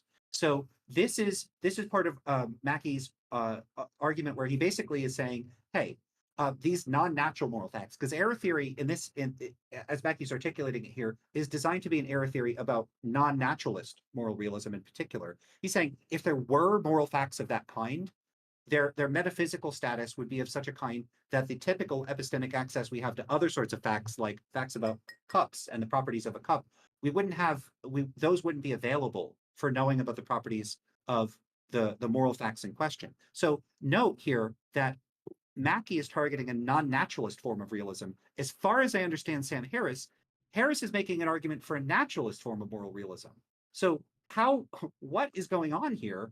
It doesn't look like Harris has, I'll just be honest, it doesn't look like he has a clue what Mackey is doing in that passage. And this statement about Mackey has conflated the two senses of objective, Harris seems to think that ontologically objective and ontologically subjective considerations are both accessible to conventional scientific means. Well, whatever sorts of natural moral facts that Harris thinks that there are, he seems to identify them as states of well-being. That's not what Mackey is talking about. Mackey is talking about presumptively non-natural facts that, by stipulation from the proponents that are taking like a Morean view, are not reducible to these natural facts that could be accessed through the sciences. So it looks like Harris is totally out to lunch on this and is not aware of what Mackey is doing in this passage, like, at all, and somehow seems to think it's related to his distinctions. These distinctions that come from Searle that were, as far as I know, were never intended or designed for addressing these sorts of questions or discussing this at all. That I'm not even saying, like, it's not like Searle is making these mistakes. This is Harris taking terminology that's used in a completely different context, lifting it out of that context, reapplying it to a paper from 20 or 30 years before Searle makes these distinctions, in a way where it just doesn't really have to do with the topic at hand. There's something wildly weird going on here. The accusation is conflation on Mackey's part? Yeah. I don't understand what he's supposed to be conflating. The only thing that seems possibly like conflating here is Sam conflating what Mackey means with some other understanding of objective, subjective. I don't see how Mackey is conflating senses, though. He just seems like he's speaking with respect to a specific sense, and sounds like what he's saying with respect to that sense is fine. Maybe I'm missing I've never something. heard of anybody taking. I feel a little hesitant. I feel a little hesitant to ever say anything super strong about like two people going back and forth and writing when I'm just kind of hearing it. But just based on hearing, that's kind of my assessment, though. Yeah, we could consult experts on error theory. I would be amazed if any of them think Mackey is even coming close to making that particular error. I don't know. I mean, look, people think Mackey makes lots of mistakes, but I've never heard of this mistake. It's very strange. It looks like Harris sees Mackey making a point about ontology and a point about epistemology, and is like, that matches onto the epistemic objectivity, subjectivity, ontological objectivity, subjectivity distinction. But that's just not what Mackey's just not making that distinction. Going back to the point about like, we're in the ivory tower, we're berating Sam Harris for not using the terms of contemporary metaethics. What really doing is pointing out how confusing Sam Harris's terminology is, and how it's apt to cause so much confusion, and has in fact caused so much confusion on the internet sphere. So that's really what we're concerned with. We're concerned with using terms in ways that are maximally perspicuous and not liable to cause confusion. This is not some sort of ivory tower sort of thing. I mean, ideally, what Sam Harris can do is just talk of objective and subjective and use much clearer terms for the distinctions that you're trying to get at. For unbiased inquiry, for epistemically objective, just use the term unbiased, okay? So we've got the unbiased biased distinction. Ah, that's pretty clear. Now I know what you're talking about. Ah, ontologically subjective versus ontologically objective. Okay, let's use mind independent. Man, that's pretty clear. Like whether or not the thing exists or is true depends on someone or people's minds in some way. Okay, that's pretty clear. And then also we have the third distinction, stance independent, stance dependent. Why are we... Mark of a good philosopher is someone who uses these sorts of distinctions in very clear ways and does it in a way that is not apt to cause confusion. So, and I just think Harris is doing the exact opposite of that. I think if he wants to make all these weird distinctions between biased and unbiased, mind dependent and mind independent, stance independent, stance dependent, that would considerably simplify things, considerably clarify things, and wouldn't lead to all this amazing... I have nothing to add. I agree with all that. Subjective experience, even the subjective experience that we really can't know directly. I mean, the example, I mean, I give endless examples here, but we can objectively say that, you know, in his last hour of life, Winston Churchill was not thinking consciously about how much he wishes he could get, you know, Taylor Swift tickets, right? Or he wasn't thinking about string theory, or he was. I mean, there's all there's an infinite number of things we know he was not thinking, and so those are objective claims about his subjectivity. So that's it's just yes, and useful. I completely agree, and I think that's actually a really useful jumping off point here for talking about the worst possible misery being bad. Okay. Because I completely agree that there are objective truths about subjective states. So it can be objectively true that you are subjectively experiencing suffering, let's say. Yeah. And if we think about touching the hot stove, when you say that this experience truly sucks, the way that I would interpret a situation like that is that it is objectively true that anybody who puts their hand on a stove will experience an immediate subjective repulsion to that experience. Now, if that's what's going on, it seems to me that the experience itself, let's say the badness of the experience, the part of the experience where I go, I don't like this, this isn't good, I don't want this for me, that's in the subjective side of the brain. The objective ontologically, thing, yeah. Yes, the objective thing is that subjective experience is being had. And so when we're talking about science determining value, I understand that once you grant that everybody agrees that putting your hand on the stove is bad, everybody agrees that putting the hand on the stove is bad for them at least. Well, once we sort of agree that that's the case, subjectively, that everyone agrees that, there are myriad objective claims that we can make about how to best avoid that kind of situation. That's fine. But I'm imagining a world in which everybody subjectively agrees that the color blue is the best color. I don't know what happens to our brain, some kind of pill that everyone's forced to eat, where if we look at any other color, we're just a bit sort of repulsed by it. We think it's disgusting. Maybe it makes us feel a bit queasy, right? And so everybody just agrees that blue is the best color. In the same way that if two roommates are trying to decide what color to paint a room, and they both just happen to subjectively value blue, you can treat it as if it were the case that blue is objectively the best color. You can know objective facts about what to buy and what not to buy when you go to the paint store, right? That's all fine. But if I were to claim that because we both just instinctively prefer the color blue, and because we can know scientifically on the basis of that what color paint to go and buy at the shop, if I were to then say that I can scientifically establish that blue is the best color, that blue is what we should be going for, I think I'd be making a mistake.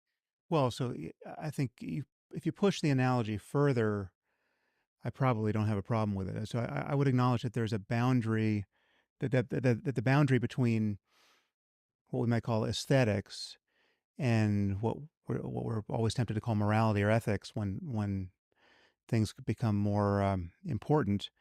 I think that's fuzzy. And if aesthetic differences were, if you just turned up the dial of their importance, right? So if the difference between, and we can stick with color, I think it's less visceral for people than taste, but yes, I mean, let's just say that there was a certain color you could see that the pleasure of seeing it was so extraordinary that it just became one of the most important parts of any person's life to just get more of that color, around them, right? And let's say the color was, somehow resource constrained, right? So that, only rich people could get access to it, say. And let's say certain kids were born with a neurological deficit that didn't allow them to appreciate this color, but there was a surgery for that or drugs they could take for that. Mhm.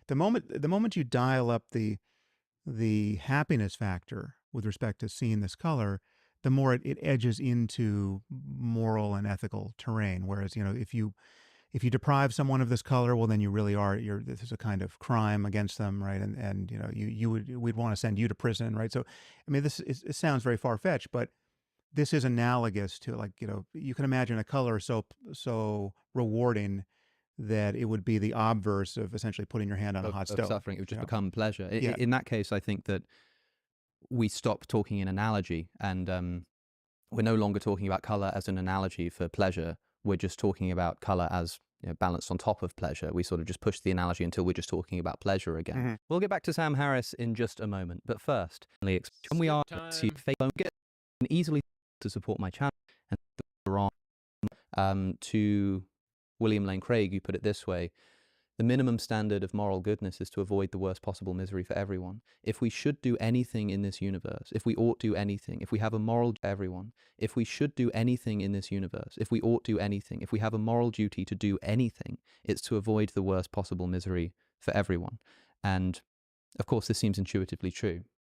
The problem I have with this is what I would see as a charge of circularity, because it seems to me that the interesting claim that you're making in the moral landscape is that in a world where people think atheists cannot say that certain things are good and bad, if you're an atheist, there is no thing that is good, there is no thing that is bad, there's just stuff. Right. You're saying, no, we actually can say that certain things are bad. We can do that. And someone says, okay, show me how. And you say something like, well, look, if anything is bad, surely the worst possible misery for everyone is bad. But that first bit, that if anything is bad, seems to me the very thing that you're trying to establish. That's the interesting part. So when you say, if we have any duty in this world, it must be to avoid the worst possible misery for everyone. I could say, but the thing we're trying to establish is if there is any such thing that is dutiful, if there is any such thing as good and bad. Right. Do you see what I'm saying? Yeah. So let's go over this ground again and just notice a few more landmarks. So first, one of the things I do in the moral landscape is point out that there's a double standard with respect to how we treat ethics and morality and the possibility of moral truth, and the way we treat every other branch of science or philosophy or reasoning, where, and there's a few ways to see this. I mean, in one case, first of all, there's no branch of science or really any intellectual endeavor where you don't have to rely on something that is essentially a brute fact or something that's axiomatic. I mean, we pull ourselves up by our bootstraps everywhere. There's no foundation for physics or foundation for arithmetic even that is perfectly self-justifying, so that no one can stand anywhere else and say, well, why did you make that definitional choice? Or why, that's not how I choose to think about it, right? It's just that in physics or math, when someone does that, when they have a massively seditious program, right? When someone says, like when we at the physics conference say, physics for us is our understanding how matter and energy behave in this universe. If a biblical creationist or some other person unqualified for the job comes in and says, well, no, I want to talk about physics, but I have a different definition, and I would ask you to justify your definition. I mean, how did you come to be so interested in matter and energy? Because for physics, for me, it's just whatever conforms to the book of Genesis, etc. I just want to flag, talk of justifying definitions is super weird. Like, what do you guys even think it means to say justify definitions? Like, when I think justify definition, I think show a given definition is in line with the norms of some relevant group of agents. I don't really think that there's much more to it than that, but I don't know if Sam thinks there's something a bit more substantive going on there. You might be muted again. I mean, I can. Okay, I think you're coming through. I think it's just your connection. Am I coming through? Yeah, you're good. Yeah, you are. We're back. Sweet. Okay. The best that I can muster on his behalf is something very similar to what you suggested. It's something along the lines of, like, you know how in some very good circles of epistemology, they're still trying to like define knowledge. They're still trying to give an analysis of knowledge, like S knows that P if and only if S is justified in believing that P and P is true, and S's belief is sensitive to the facts and safe and all these other features. I guess what are they trying to do? They're trying to give necessary and sufficient conditions for the application of the term by ordinary speakers of maybe English in Western countries or something. I don't know, but like, maybe that's what he means by justify. Like, justify that your definition captures the necessary and sufficient conditions for the application of the term. Maybe, I don't know. I wish he'd be explicit, because I know from talking to people that language is a red flag for having some really weird metaphysics around how language works. Like, I've found when I debate people about stuff, I mean, they'll start talking about stance-independent term meaning, basically, without using those terms. And I don't really, that all sounds weird to me. I don't know if you, as a realist, Joe, about morality, find that kind of talk about language sensible. I can't really make sense of it, though.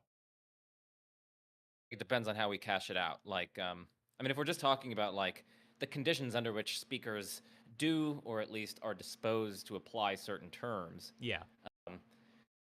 And then that could be sensible. I mean, they're different. They're really complicated debates in philosophy of language here, so we don't need to get into that. My point is just that it's largely agreeing with you that it's not clear what he's saying by justify a definition, and I'm trying to muster maybe the best way that when he could try to interpret him, and even then, it's not exactly clear what he's getting at. Yeah, and if a debate comes down to, quote, justifying a definition, I mean, again, we have to see what that means, but in my mind, that's like a massive red flag for it's just some semantic thing. People are just using words differently, don't know enough philosophy to do the whole, oh, you're using this semantic, I'm using this one. What I'm saying is true on mine, what you're saying is true on yours. There's not really a fact of the matter about which is right. It's a matter of what the relevant agents prefer using. Like, if they're not doing all that, it's often a red flag for two people using terms differently. Like the trans debate is a huge one for this, where you have one side defining woman in a particular way, the other defining it in another way, and given both of their definitions, it's true. Yeah, you can't have a biologically male woman on this definition, and you can on this one, and they argue like it's substantive, and you'll hear things like justified definition. But again, this is like what part of why it's a red flag for me. Like, when you actually get into it with these people, it's like people who think they have a substantive dispute, but who are really just having a semantic dispute, but who lack the philosophical tools to understand the distinction, how to resolve semantic disputes, what it means for a dispute to be semantic, blah, blah, blah. Etc. Now, in science, and really everywhere, but on questions of ethics or value, when we meet such opposition, we don't draw any conclusions from it. I mean, we just say, you can do whatever you want, but you're not part of our language game. We're not going to take you seriously. There's no temptation to take you seriously. There's nothing about diversity of opinion, even foundational diversity of opinion in those areas, which suggests to us that there might not be any real ground truth to the whole endeavor, right? There's no physicist who's losing sleep saying, Jesus, I thought, physics was on sound footing, and I thought, my investigation of string theory was, headed somewhere, but this creationist showed up and said he didn't even agree with our construal of physics. So that must mean that there is no such thing as physics, or it's just a cultural convention. We just made it up, So there's a double standard. With moral truth and ethical truth and value-laden truth, we say, oh, you're telling me the Taliban don't think it's wrong to force girls to live in bags, and they don't want them to read, and they'll throw battery acid in their face if they decide to learn to read. And they seem to have this alternate morality. So who are we to say that our colonialist, imperialist, post-enlightenment morality is better or more true, right? And we happen to like it more. We don't want to behave this way, but we're not. There's no footing there. So that move for me is specious. The other move, which is I think we have to some degree courtesy of Hume, is this idea that there's this radical disjunction between facts and values, that we can't. There's no way to describe how the universe is.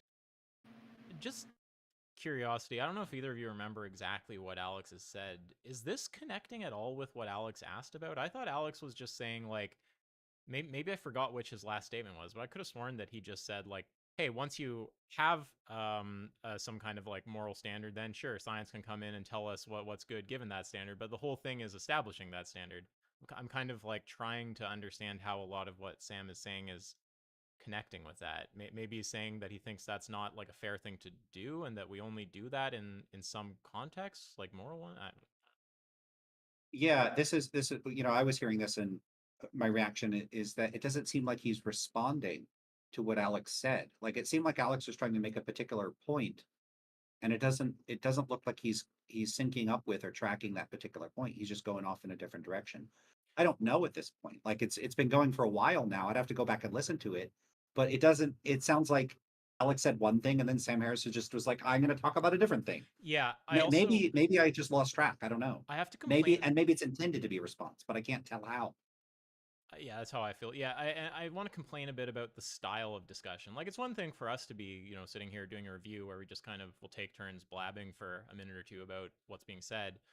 But if it's a kind of adversarial thing, like you're arguing about something, it's nice to be concise and to try to really respond directly to what the person is saying. Like, you're saying my challenge is to do so and so.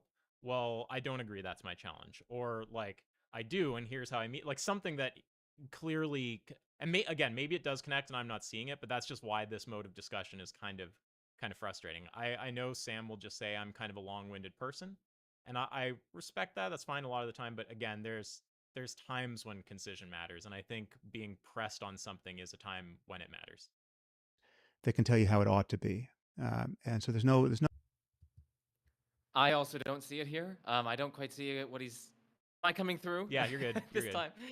Okay. I don't see how what he's saying is touching base with what Alex's was. Alex's point is that, Sam had been saying this whole time, if anything is bad, if bad has any application whatsoever, then what the Taliban are doing is bad, etc. But like, as Alex is pointing out, the very question at issue is whether these things are bad in the first place, or at least bad in the stance-independent sense that the realist wishes to establish.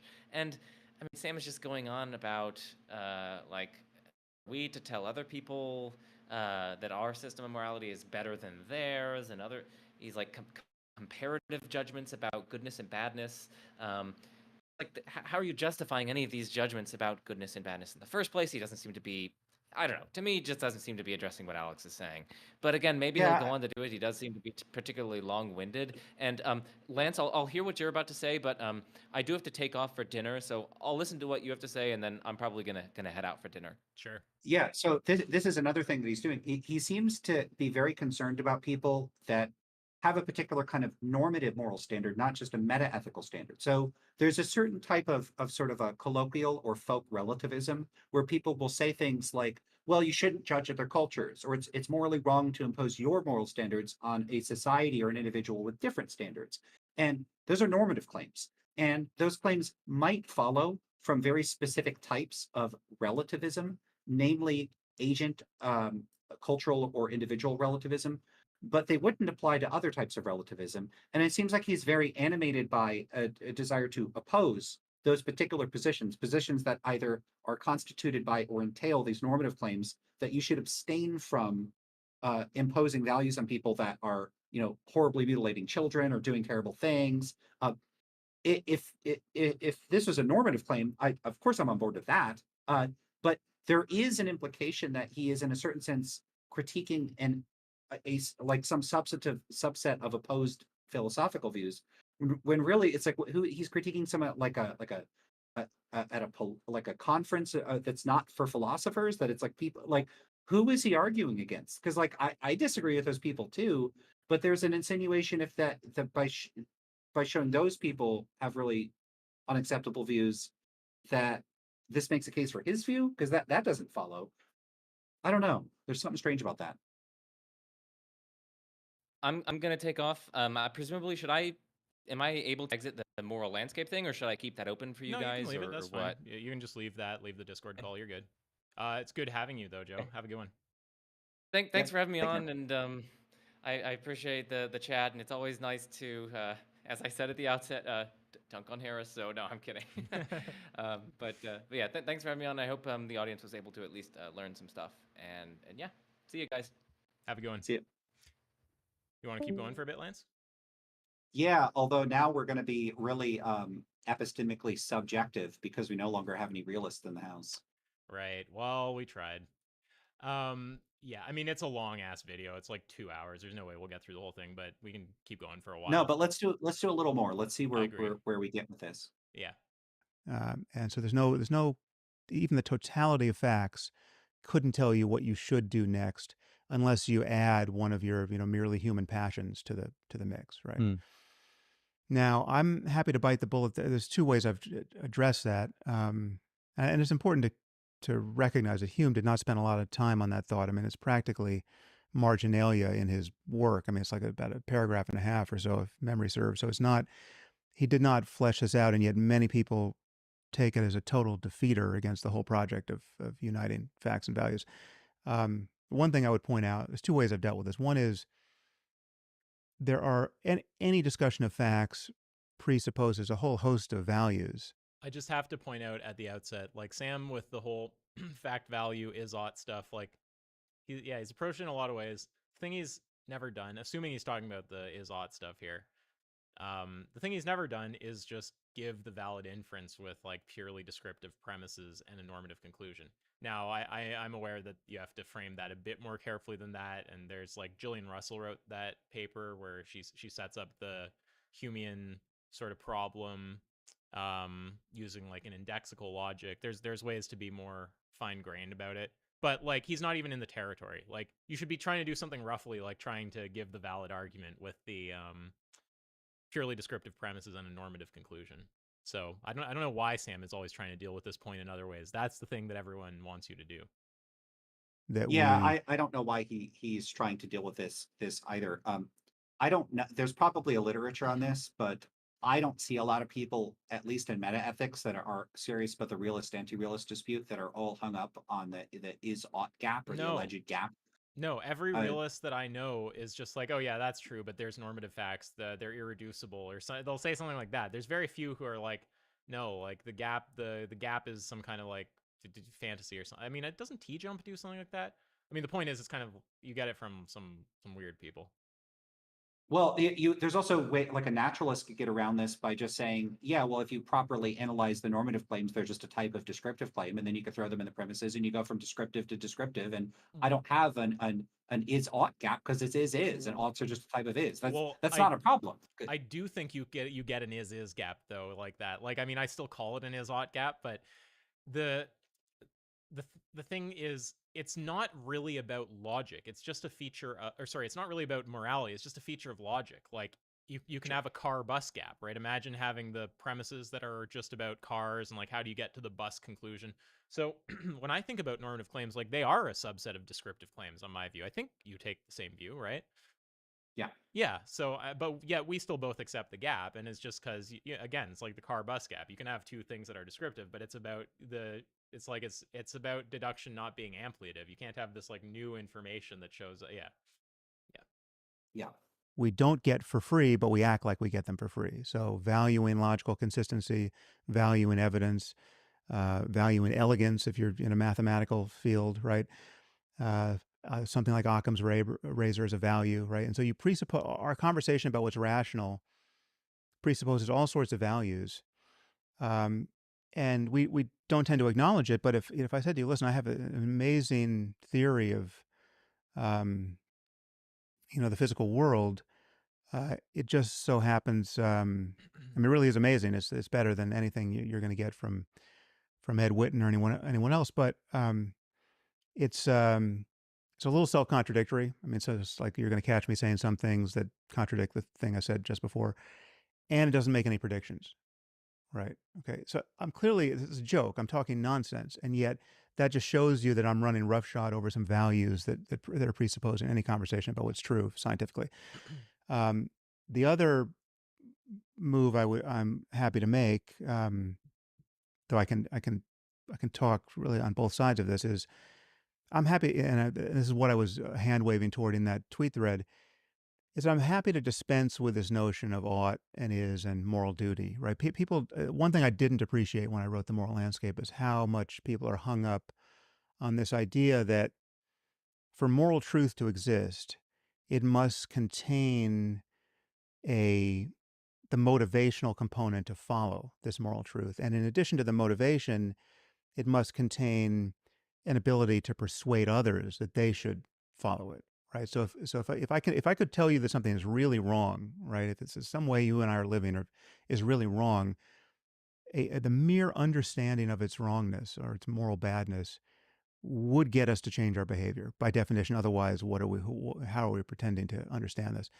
And I just think that's a false claim. But I'm happy. I mean, one analogy I would give is, I mean, just imagine. Oh, here's one case. I'm not actually making this case, but let's say this was true. Let's just say we agreed that vegetarianism is much more ethical than eating meat. And if I happen to eat meat, so I should be a vegetarian. I ought to be a vegetarian. I understand the argument. I see no flaw in it. So the fact that I'm not immediately pushed into vegetarianism proves somehow that this moral reasoning is kind of otiose, right? It's just not, I'm not tracking truth. If I were, the dominoes would just fall. But that's just an unrealistic picture of the human mind. That's not the way the human mind. Have I been pronouncing it wrong the whole time? I thought it was fucking odios with a D. Works. And by analogy, I would say, let's say I want to lose 10 pounds. I mean, just keep this in the dietary space, right? So I want to lose 10 pounds. I'm absolutely sure I understand the physics of this and how I would do it. And it's in fact true of me that I want to lose 10 pounds, say, right? So without any caveat, I know I'll be happier if I lose 10 pounds.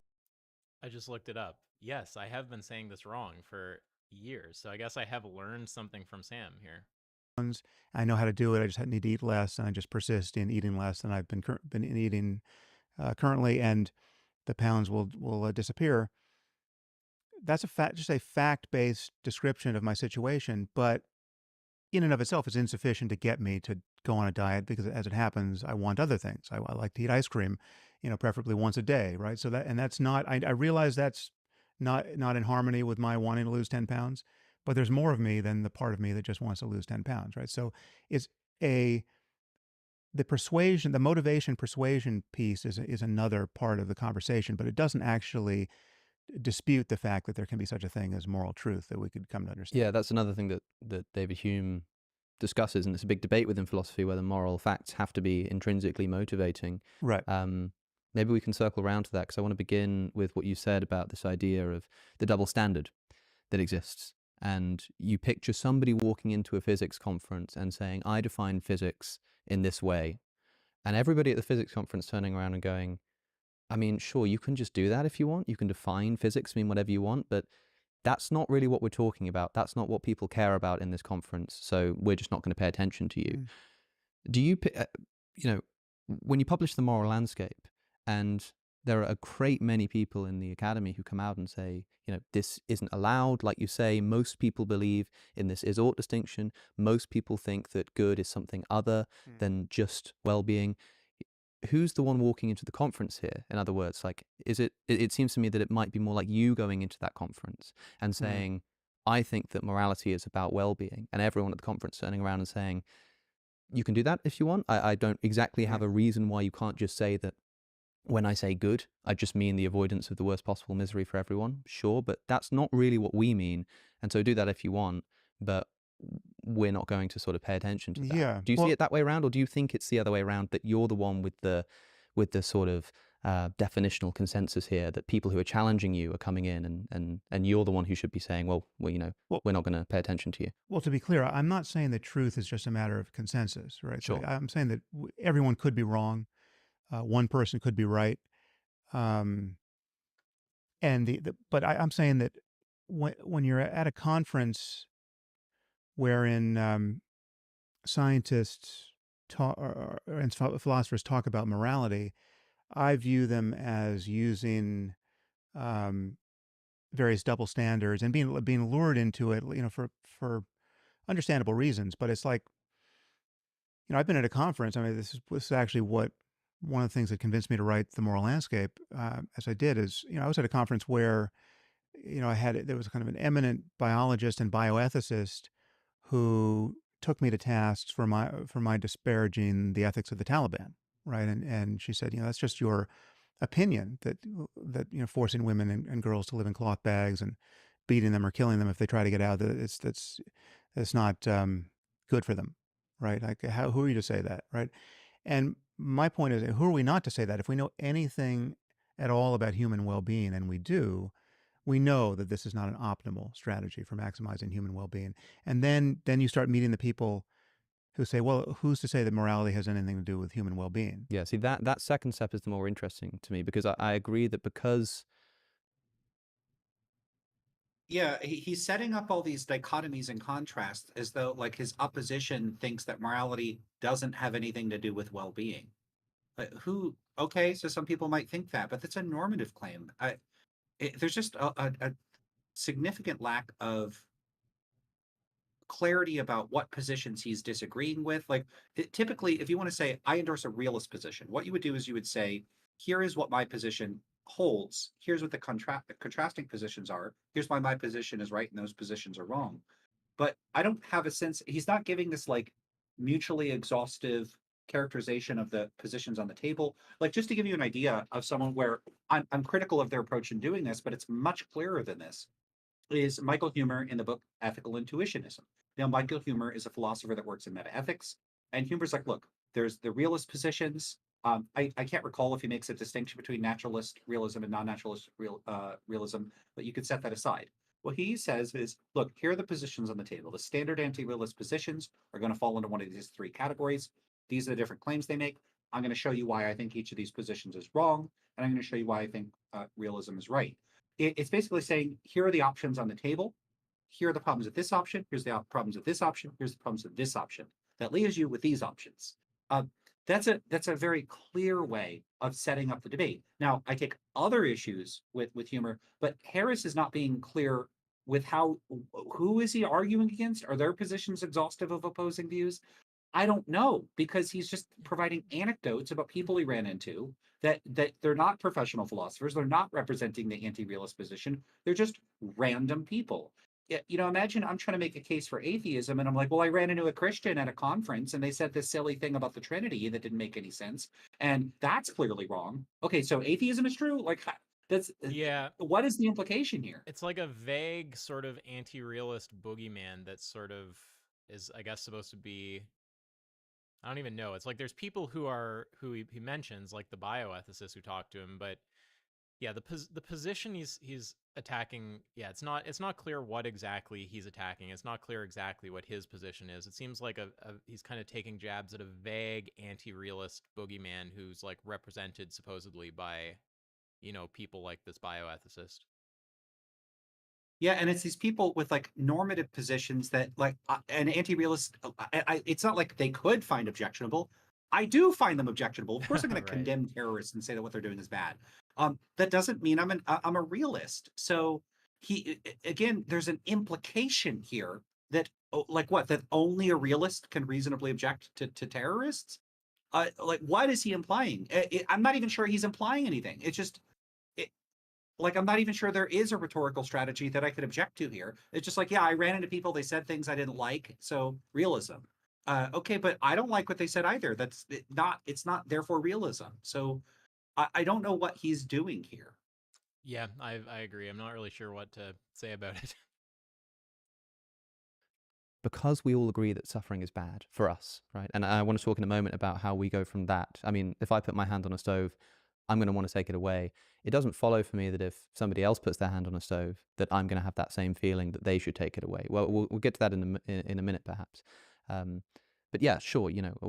If we know anything. I will give Alex credit. He seems to have a clearer understanding of like what propositions he's talking about and what the logical entailments between them are. Like, hey, saying I have a preference against my own hand on the stove, that there's no logical entailment between that and saying I have a preference against your hand being on the stove. Like, at least it's clear what he's talking about, right? Yeah. Think about well-being, it seems fatuous to say, well, that's just your opinion, man. Who are you to say anything? You might as well be saying the same thing about physics, sure. But the problem is that physics is a purely descriptive enterprise, right? If you define things in particular ways, you can just sort of make sure everything's internally consistent, make sure that everyone knows how you're using your terms, and all is well. If you say that good just means something like well-being, if we just say that good is reducible to well-being, then I don't think you've so much sort of crossed the is-ought divide as just collapsed the ought into an is statement. You've sort of created this semantic world in which you can say, whenever I say good, just imagine I'm saying something like avoiding suffering, something like that. I can translate any moral statement now into purely descriptive terms. I can say, it's... Well, there is an open question kind of problem here, because I don't know if Sam is actually doing that. Like, is it just a definitional thing where he's saying good means the maximization of well-being, or whatever his exact definition is? Or is he saying whatever good is, it's some separate thing, but it sort of consists in the maximization of well-being?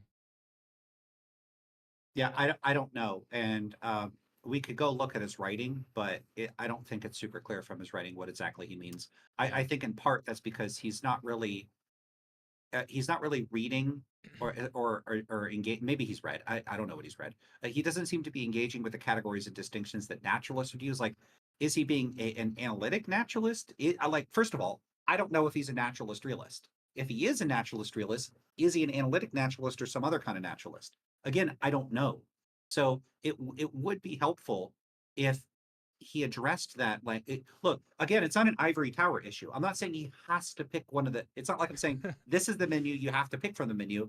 I don't do that. I spend most of my time talking about how the ivory tower is mega wrong. I mean, I do interviews with people critiquing the peer review system. I am not at all defending an ivory tower view here, but when there's a very entrenched discourse on a particular topic, even if your position doesn't fall within the scope of the positions there, it would be helpful to say why that is and why it doesn't fall into those categories. That's what I do. So Harris could say, look, typically there's this there's this naturalist, non-naturalist distinction. He could say, here's a variety of options you could take. That's not, I'm one of these or I'm one of those. I don't think it's a good distinction. I think the distinction collapses. Or I actually endorse a third alternative, which is this other sort of position. Or technically, maybe I'm some kind of naturalist, but I don't fit within the subcategories of the naturalist. I'm not an analytic or a synthetic naturalist. I'm this other kind of naturalist. There are all sorts of viable options for locating yourself, even if it's adjacent to the standard categories and terminology, or even or in contrast to the standard terminology and labels and positions. This is what I do. So I'll say, look, here are the three standard anti-realist positions. Excuse me. And here's why I don't accept those positions. So even if he wanted to say, here's why I'm not a naturalist or a non-naturalist, it would be helpful to say, here's what these positions are. Here's why I'm not, here is why I don't endorse one of those positions. But we don't get any of that. I don't have a clear sense at all about where to locate his position within or outside of the standard categories. It's so confusing. And when people guess who have background and are in a reasonable place epistemically to guess, kind of like Joe was earlier, well, he still is now, unless he had some horrible accident, but they tend to say things like, it sounds a lot like subjectivism. Yeah. And with the whole, is he just giving a definition of well-being, or is he talking about the thing that well-being consists in. I think that's the right way to think about it. Like, yeah, I mean, it's funny because that kind of point. Well, I guess Alex is pushing him just on the one kind of branch, right? Let me just recall exactly what Alex said there.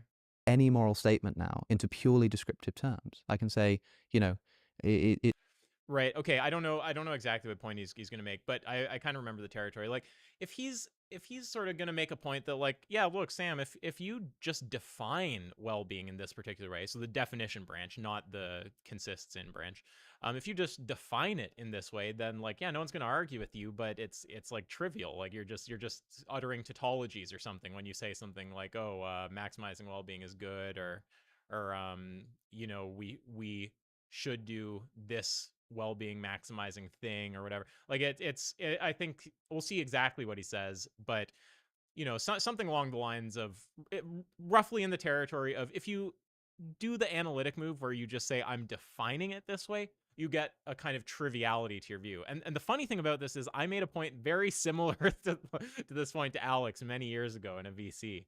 And on the other branch, where you are saying something substantive, you get a ton of work to do, right? Like, if he's saying, no, what good is this thing out there, and we just have good when we have well-being. Well, now you get all these questions about, well, okay, wait, what the fuck is good then? Like, how are we supposed to understand that thing? And, you know, Alex actually used to have a parallel problem. I don't know if he's fixed it. I think it sounds like his views have changed, but he used to have this thing where he would say,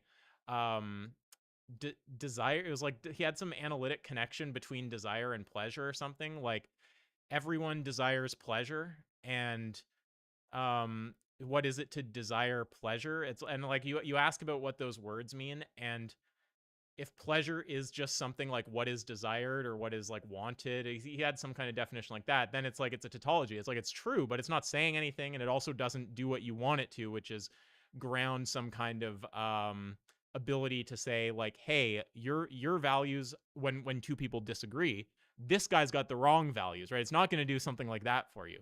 But then on the other hand, if you're saying everyone desires pleasure or something, and there's not an analytic connection between the two terms, instead pleasure is like, you know, it's like maybe it's about some brain state or something, then okay, well, sure, I understand what you're saying now. It's not trivial, but now I don't know if it's true. So how are you going to do that? You're going to show like brain scans or something? So it's like it's a parallel problem here with Sam, where yeah, you have these two branches. On one hand, you're making an analytic claim. On another, you're not. On this one, you get triviality and possibly undermining the goals you have in defining the terms like this in the first place. And then on the other hand, you have some like crazy task that you're not going to be able to do, like define well-being, show how it consists in blah blah. Yeah. Did I lose you, Lance, or you with me on that? Yeah, I'm with you. Okay. It's not good for you to, or it's bad for you to not allow women to vote. And I can just translate that in your terminology as it causes more overall suffering when women can't vote. Now, that can be okay, he's signing off on that. So maybe it is, again, I don't know how clear Sam is, and if he understands the distinction between just doing the analytic move and doing something substantive, but it sounded like he just signed off on the analytic move. Like, yeah, it is just saying it maximizes well-being.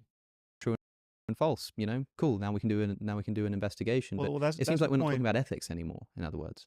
Well, no, again, that's why I think so much of our confusion here, and the reason why it's so well subscribed, is that we have this tradition of how we have carved up the pie of the topics intellectually, and the way we have taught ethics, and the way we've demarcated it from science and even from the rest of philosophy, and the way we've internally divided it into, you know, consequentialism and deontology and virtue ethics, right? I think all of these boundaries tend to be misleading, right? And I think we can clean the slate, and we could in a purely descriptive way, which is to some degree where that tweet thread is pointing. You could say, let's just forget we even had this topic, ethics and morality and good and evil and value, and just forget about, let's just be truly naive as to what our circumstance is. We're clearly in a circumstance where there's a wide range of experience on offer, depending on what kind of mind you have. And a few things are true about this, which are clearly true, and I think clearly give us a realistic picture, a philosophically realistic picture the space in which we are making various truth claims. One is there are horizons past which we can't see, right? That we've only had certain types of experiences, and our nervous systems only allow for certain types of experiences, and we don't know how we would be able to navigate in the space of all possible experience if we changed our nervous systems, or we changed our minds at the level of ideas, which is also a change to the nervous system, obviously. We don't know what experiences would be on offer if the intuitions we had, which give us this gut sense that certain things are good and bad and right and wrong, if we figured out how to change those and then felt differently about the same things, right? And then we could step back and ask the further question: what would be descriptively, what would be the consequences of that happening? And maybe it's in fact true that if we live in such a universe that if you kept your hand on a hot stove for 30 seconds, you would be ushered into the most sublime experience imaginable for the rest of your life, right? Your life would be a paradise thereafter, right? And yet none of us have discovered that, because at 29 seconds we all tap out, right? Now that's just there's no reason to think we live in that universe, but if we did, then it would be morally important to figure out how to get over the 29-second hump on the hot stove, right? Now, leave aside questions of should and ought and duty and good and evil. Let's just admit that we're in this this is why I call it a moral landscape. We're in this space of possible experiences that admits of peaks and valleys, high spots and low spots with respect to anything that could possibly seem different from one moment to the next, that is valenced in the domain of, I use well-being as a kind of suitcase term for everything that could possibly have this character, that where something seems to matter, right? So it could matter in the sense that, okay, the pain is getting reduced, it could matter in the sense that we're experiencing beauty and creativity we weren't experiencing a moment before, and we value it. Again, we could imagine changing our values. We could imagine saying, actually, no, we really want to do, we've got this, we're going to go to Mars. We're going to be the first people to go to Mars, and we're going to build a community. And we want to be really different than who we were on Earth, and we want to be different from, we just want to be more or less unrecognizable to the people we used to be. So we have a completed science of the mind. We're going to change lots of things about ourselves, and we're going to want different things, right? And so we could be, the cartoon version of this, I think I give in the book, is you could imagine an island of, perfectly matched sadists and masochists, right? Who just, I can't imagine sadomasochism actually works this way, but just imagine it did, where you could just have people who were being cruel and being made miserable, but they really were finding this incredibly rewarding because of just the kinds of minds they have. They have this sort of S&M reward function. That's conceptually possible from my point of view. And I'm willing to stipulate it might be unrecognizable to me. It might be even odious to me, given my moral intuitions, but it's conceivable we live in a universe where something that strange, from my point of view, could nevertheless be a peak on another peak on a moral landscape, right? Different from the one I'm attempting to ascend. Sure. There's so much to say. The first is this idea of beginning with getting rid of ought, duty, should. Just forget about that for a minute, right, and let's just look at the world we're in. Suppose we're having a conversation with somebody in that world, right? They're just in this descriptive world. There's no ought, there's no should, there's no duty.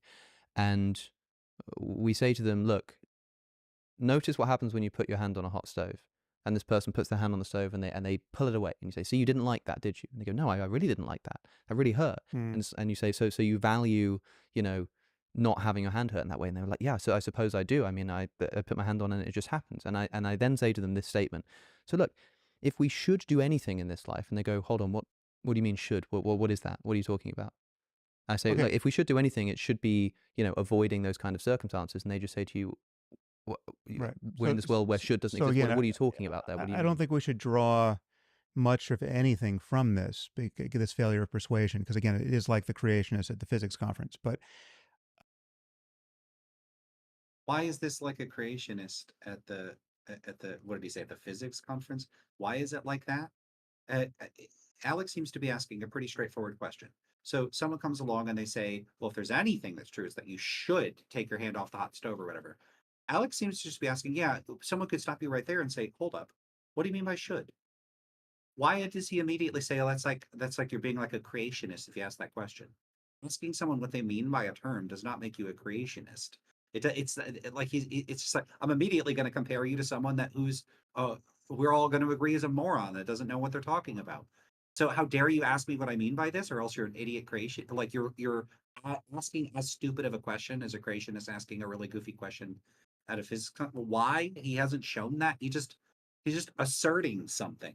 He's just making a comparison for a completely reasonable question. This is very strange. I did take the opportunity to go look up some of what he says, but because when we were talking about the is-ought gap and like how he doesn't really seem to present any sort of case for why morality is about well-being, there are some interesting remarks he makes in the moral landscape. And to my knowledge, he hasn't publicly renounced any of this, but I want to read some of the passages from this because I think they're a good auxiliary to what he's saying here. So check this passage. So he's describing someone else who asks this, someone else that says, but you haven't said why the well-being of conscious beings ought to matter to us. If someone wants to torture all conscious beings to the point of madness, what is to say that he isn't just as, quote, moral as you are? So Harris responds by saying, well, I do not think anyone sincerely believes that this kind of moral skepticism makes sense. There is no shortage of people who will press the point with a ferocity that often passes for sincerity. Sam Harris, I take this perspective, and I am 100% sincere about it. And I really don't like when someone poisons the well by preemptively psychologizing the opposition by suggesting, yeah, people say that, but they're not sincere. Yes, we are. I sincerely am a moral skeptic. This is just uncool. It's just, yeah, by opposition, they don't actually believe what they say they believe. This is entirely, I mean, for someone that has made a career on being opposed to Christianity and dogmatism and religion, it's really weird to pull exactly the kind of move that so many Christian apologists pull, which is, oh, people say they don't believe in God, but they don't really disbelieve. This is the same kind of move. It's the same thing. It's presuming to know what people think and why they think it, and that they're insincere. This doesn't belong in a serious inquiry or into this question, or to a serious engagement with people in this position. This is not cool. But he says more. Did you have something to say there? Because he says more here that I think is helpful to read. Okay, it looks like you're muted. So here's what he says. Sorry, I didn't turn my mic on. Yeah, no, I heard you. Yep. Yeah, sorry, go ahead. Yeah. And sorry if I get a little animated about that. It's just that I have personally been on the receiving end of people calling me insincere, dishonest, disingenuous about my position on the matter over and over and over. It happens like clockwork. Yep. I've blogged about it. I've asked people that think this, like why they think this. And I've even offered them like, look, again, I'm an anti-realist, and I think it makes perfect sense to say, who is just, you could say that person just as moral as you are, in a like a relativistic sense. That doesn't mean you endorse the view, but there isn't anything inappropriate or indicative of insincerity about those sorts of questions about expressing some kind of moral skepticism. Now, where did I want to go with that point about the insincerity stuff? Oh, right. I mean, this is a point I make to people that would say it, because this is the sort of thing I might say because I do express these sorts of things on my YouTube channel, on my blog, and people have said I'm being insincere. Well, I invite them to speak to my friends, to my family, to the people in my private life. Like if I have to bring them onto the channel or get recordings of testimony from them, I'd be happy to do that because they'd be happy to testify. Lance says exactly the same things privately, if anything, with a lot more aggressive and apparent sincerity than he does publicly. Like he's even more into this view privately than he is publicly. So what is the proposal here? That I'm like a master sleeper agent that has such good cover in pretending that I pretend with my friends and family privately at all hours of the day, and I never drop my cover, and I'm always in character as being a fake anti-realist. It's beyond ridiculous to suggest that people are insincere about this. It's beyond ridiculous. People really mean this. It doesn't carry the implications that I think Harris thinks that it carries. Simply because I don't think that there are objective or stance independent moral facts doesn't entail that I'm okay with like the kinds of examples he gives, like people, you know, engaging in terrorism or torturing people. Of course, I'm against those things. Those are normative positions, and anti-realism is completely consistent with having normative positions. It might be, to give Harris his due, if he's not interacting with a bunch of academics and he's interacting with a bunch of people that meld their meta-ethics and their normative claims so thoroughly that pretty much every person he meets that doesn't share his meta-ethical views is saying really wildly objectionable stuff. Why bother stopping, terrorists from blowing up schools? And then he's just like, oh my God, there's something wrong with these people. Like, I would just agree with him. I just disagree with him about what it is that's wrong with those people. So look, he might be motivated by that, but I wish he wasn't talking to those people and he went and talked to some philosophers, because I think he would have a different impression. Did you have anything to add to there? Can I read the next part of this passage? Yeah, before you go on. Yeah, there is one thing. When you say it's just a totally unreasonable way to interpret someone, well, I agree.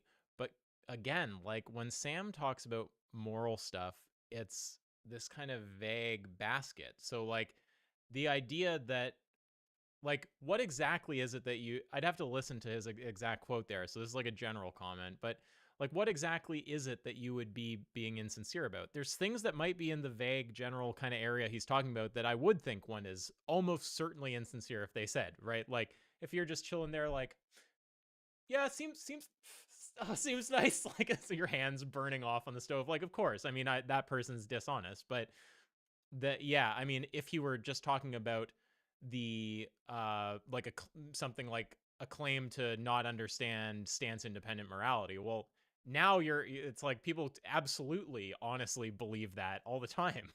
So it's kind of like there's a vagueness to what he's saying, where there's probably some close by interpretation where it is totally insane what those people would be saying.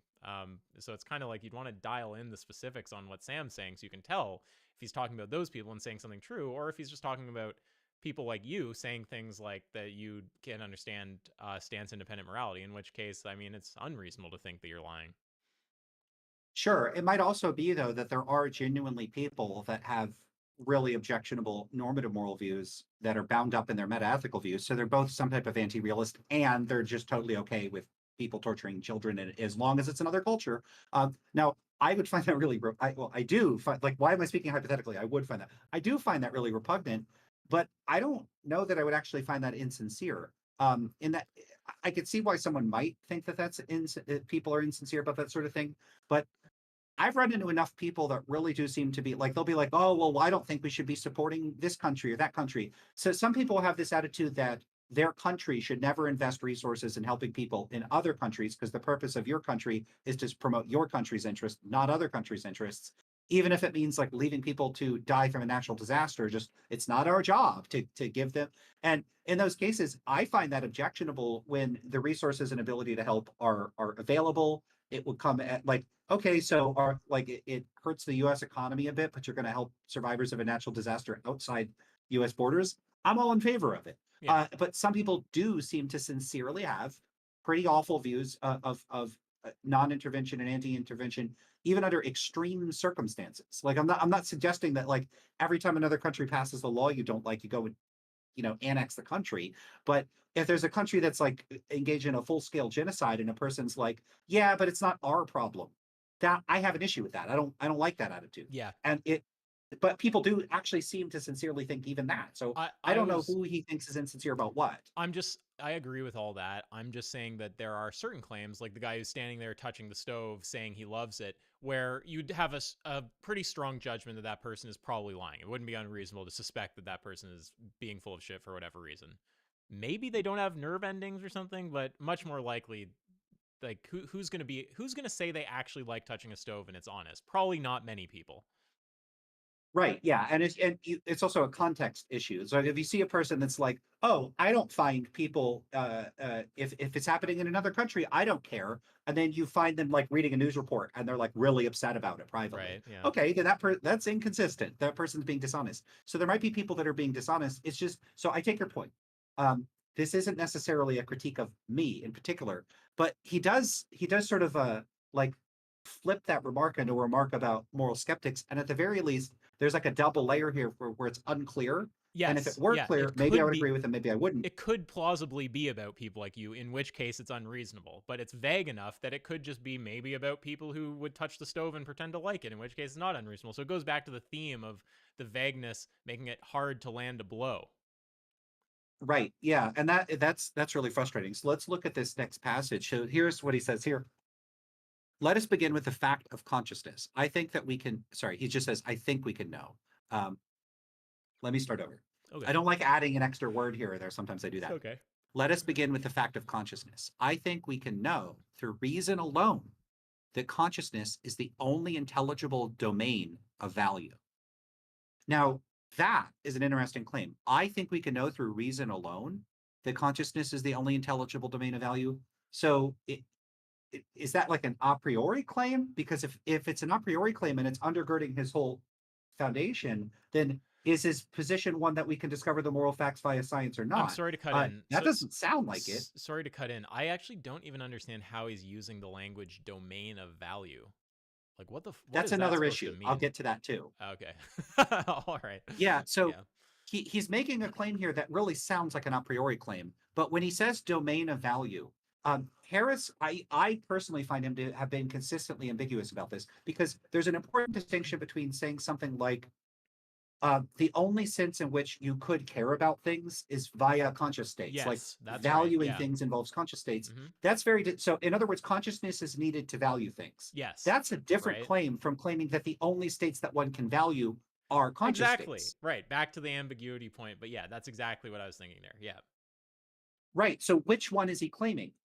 I didn't like prep a bunch of passages from the book, so I don't have them to show. It looks to me like he conflates the distinction and doesn't make it clear which one he means. And sometimes it sounds like he means one, sometimes it sounds like he means the other, and sometimes it's just not clear which one he means. Yeah. But it does appear that his position is that we could only care about states of well-being, about conscious states. But the fact that, and it sometimes seems like he might be making an inference from the fact that you need consciousness to value things, to the conclusion that the only thing you could value are conscious states. And if he's doing that, that is a catastrophic blunder. But again, it's so unclear. I don't know if he's making that mistake. And so you have this double layer problem, which is, I don't know. He conditionally, if he is making this claim, it's a huge problem. If he's not making the claim, I don't know what he's claiming. And so then the problem is I don't know what he's claiming. Yeah. And this is just, it just happens over and over and over. Yeah. Before the passage, it makes it complicated for critics in various ways. Because like if we want to criticize him, you can't really assume he's saying one thing, because then you say that and then I turn my comments off. Fuck you, people. But not actually, kind of. But you don't know if you pick a particular interpretation, get a ton of people who will just say, oh, that's the wrong interpretation. So you kind of have to, as a critic, go, well, what are all the possible things he might mean, and show how there's like a different problem that arises on each possible interpretation. That's a frustrating thing to do. It's a lot easier when you can just tell what somebody's saying. So there's that point. And then also the point I made before, it doesn't help how when you do have a one-on-one conversation that's supposed to be about something like this, it's this kind of the long-winded thing, the not directly answering the questions. So those two layers of like all the ambiguity makes it very hard for critics to come in and land a blow from afar. And then the long talking, which again is fine in many contexts, makes it very hard for an up-close critic to land a blow. So it's a kind of mode of engagement that he's doing here, that he's engaged in a way that makes it hard to criticize him. It's like intellectually counterproductive. Yeah, I totally agree. We could see if the next passage is going to help. So the next thing he says is this. Yeah. I invite you to try to think of a source of value that has absolutely nothing to do with the actual or potential experience of conscious beings. Take a moment to think about what this would entail. Whatever this alternative is, it cannot affect the experience of creatures.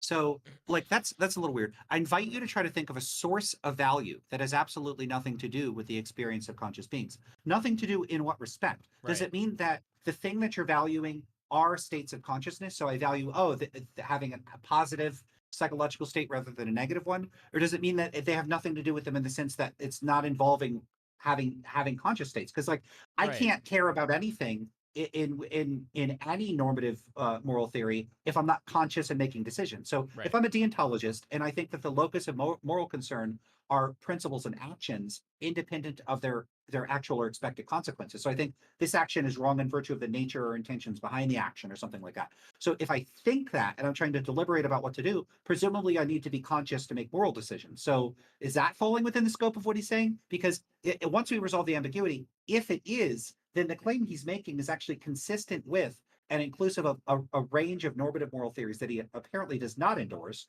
So making this sort of claim doesn't rule those out. But if he's making the other sort of claim, which is that the only things you could value are conscious states themselves, then that's a very radical claim for which I don't think he's presented any arguments or reasons to take that seriously. Why could I only care about conscious states? Why couldn't I care about the distribution of economic resources independent of it being fully reducible to the impact that the distribution of resources has on conscious states? That's like it's not intelligible. It's not possible. Yeah, or maybe you just really care That would about be a very strange claim to make. you may Sorry. just really care about the position of a particular rock or something. Right. You could point to even more mundane things, and I don't see any reason to think that that's impossible. But he makes remarks elsewhere where he says, let me give you another one of these passages. So he says this: now that we have consciousness on the table, my further claim is that the concept of, quote, well-being captures all that we can intelligibly value. Yeah. So he does that's a appear to weird thing to suggest say. that anything other than his position is literally unintelligible. And he makes a couple other remarks about this. That's a very strong claim. I've never heard a utilitarian say anything other than utilitarianism, virtue theory, unintelligible, deontology, unintelligible. Now, I say that in spite of being the most notable position I take is what I literally call the unintelligibility thesis. Even I think that that is going way too far. Deontology is not unintelligible. And yet he does seem to think this. And I've seen him in interviews and discussions where he seems like, nah, you couldn't just value rules for their own sake, but like people do. So there's like a demonstrative refutation. Like you could just find a person that's like, yeah, but I do care about them. So if the claim is like a psychological claim that it's not possible to care about them, he would have to show that that person like doesn't actually care about what they say that they care about, that they're confused or they're lying or something, like they don't know what everything they're saying is nonsense. He hasn't shown that, like, and he hasn't even approached demonstrating that deontology is unintelligible. As an aside, I actually am pretty open to the idea that Kantian deontology is unintelligible. I mean, we could talk about that. That's a whole thing. But you can obviously come up with intelligible deontic positions. Right. Yeah. No. I've had discussions about this before, so I might very well agree about that. But it's pretty easy to give a straightforward account of deontology that wouldn't be subject to those concerns. Same thing with virtue ethics, and same thing with just like, I don't know, consequentialist views that are not reducible to whatever kind of consequentialist view he appears to be endorsing here. Again, it's not clear. Like I don't know. There's just a range of consequentialist views and hybrid views that would mix elements of these, and I don't think any of those are necessarily unintelligible. Yeah, I can't make any sense of that. Do you want to play? You want me to play? Well, it's not so much I see what you're saying there, but what I mean to say is I'm trying to get out what you actually mean in that phrase when you say if we should do anything. What do you mean by that word? I'm saying the universe would be better, all things considered. So not the most Whoa. helpful not the most helpful answer there. Whoa, the universe would be better.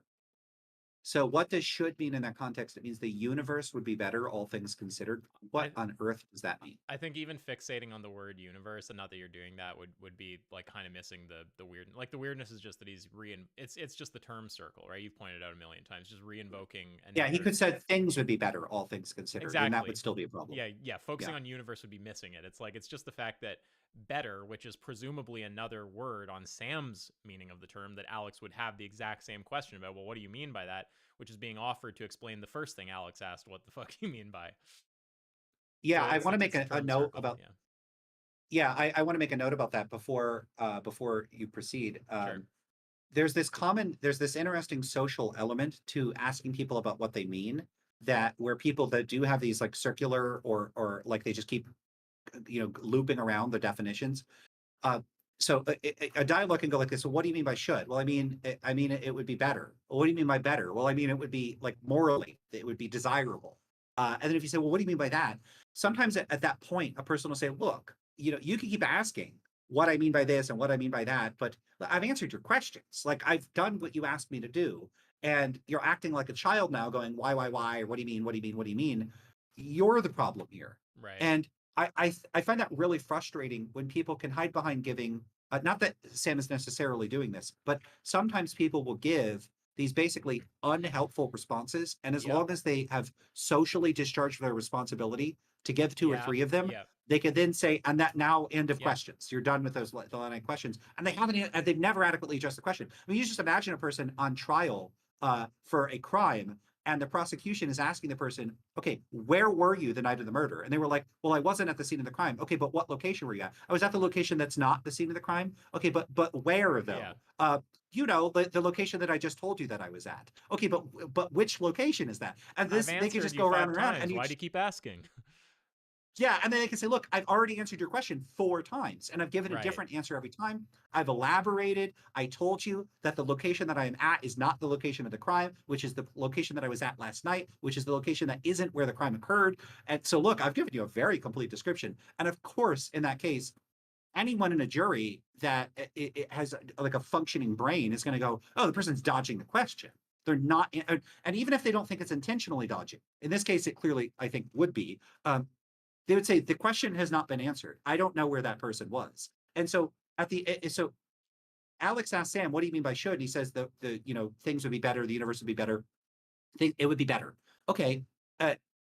Now do I know what he means by should? No. No. Yeah, I guess one or two things about that. So first is just we don't have a problem with my criticism here isn't necessarily the idea of a set of mutually interdefining terms. I mean, I kind of wonder if that's honestly how language works, or if you can kind of always spread out into the web and explain what anything means. I'm skeptical of things like semantic primitivity and whatever. But either way, like my objection, it's easy to miss the objection and think that what I'm complaining about is the term circle, or it could be some other structure than a circle. I don't know, but some kind of linguistic structure. It's not that. It's just that I'm not in it, right? It's that I don't know what the fuck you mean by these terms. Like, let me break into the circle. It's not that there's a circle. It's that I'm not in it. So I make that point, but I'm making it for people listening. Yeah, well, I'm not making a claim about unintelligibility. I'm making a dialectical claim, which is that at this point in the conversation, if the person just keeps doing that, you're still well within your rights, because it's true, to say, I still don't know what you're talking about. No, and for this conversation to proceed, you need to tell me. Yeah. Sorry, to be clear, I do also, I was kind of just going into a different point, but I completely understand your point. And in fact, I wouldn't be surprised if I've encountered that more times than you because of the debate context. So when you do the really linear debating stuff, a very common response that people do once you've pressed them into a corner and they're unable to, whatever you've got them in a corner on, deliver the argument for the claim they've made, explain what the claim that they're making even is. Once they've been kind of backed into that corner, they bullshit at you a certain amount of times in a row and then say that they've answered you, and then try to leverage this social idea that I've done my due diligence to try to explain here to you, now move on. And to me, this is like just the most illegitimate thing ever, and I literally don't even listen to it. I just say like, no, this is like where this line of reasoning stops. I can't get any further without this. So either you supply this or we're just done, and you can, pick up the conversation later when you have some way to convey the term to me. So yeah, I think that gets abused quite a lot. It's really unfair. And the reply to it should be more or less just to like point out that, yeah, you you might have said words many times, but none of those words actually like either answered the question, or if maybe they did, none of them made any sense to me, right? And that's the thing that you're actually trying to do here. Right? Because the barrier Yeah, in the this case, frustrating yeah. Sorry, go ahead. yeah, the frustrating thing is when you have an audience that's sympathetic to a person doing Oh that my because they don't God, I know. understand. Oh, it's the worst thing ever. These like modern day debate make me want to impale myself. But yes, I completely feel that frustration. Okay, should we continue with the video? Yeah, yeah. We don't Yeah, even have I'm to going to say ask. though, I can't get through another 2 hours and 20 of this, so I think I'm going to cut this off in about 15. Yeah, that's fine. All right, so let's do that. Sure. Let's just say we couldn't. Let's say we all have enough brain damage on this point where the sense of should is just something we can never seem to justify, and we're all kind of radically selfish.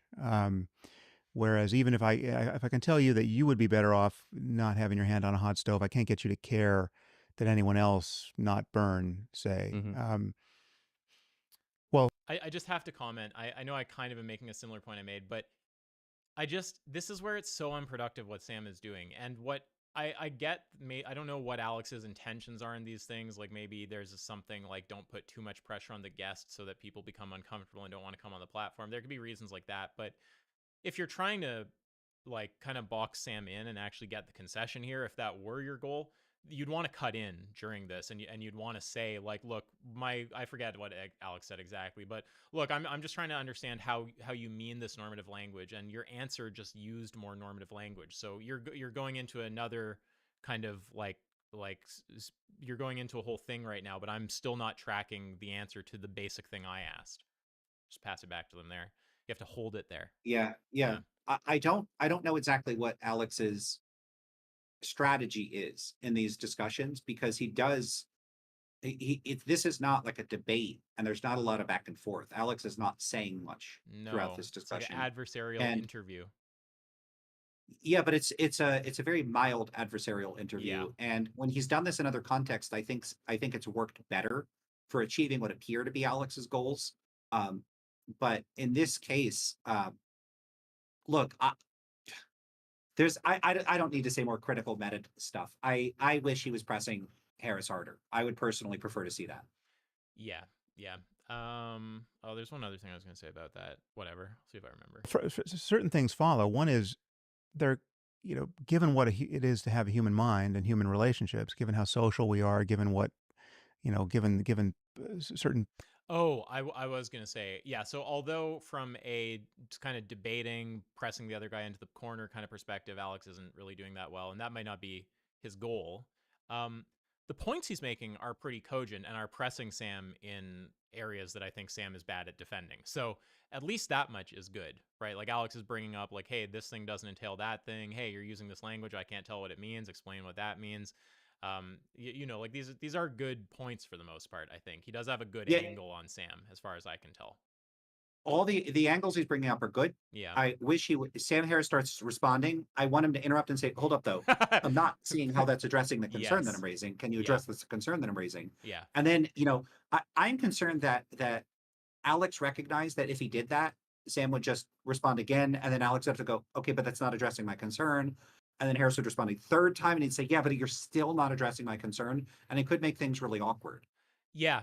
There's elegance you have to have to it, and you have to kind of think through your norms at the start, because pressing someone like that can result in an uncomfortable situation where can get adversarial. So you kind of have to think at the outset how far you want to go with it, and you have to learn these things over time too, like what it is to press too hard, what it is to not press enough. Some of that comes from experience, right?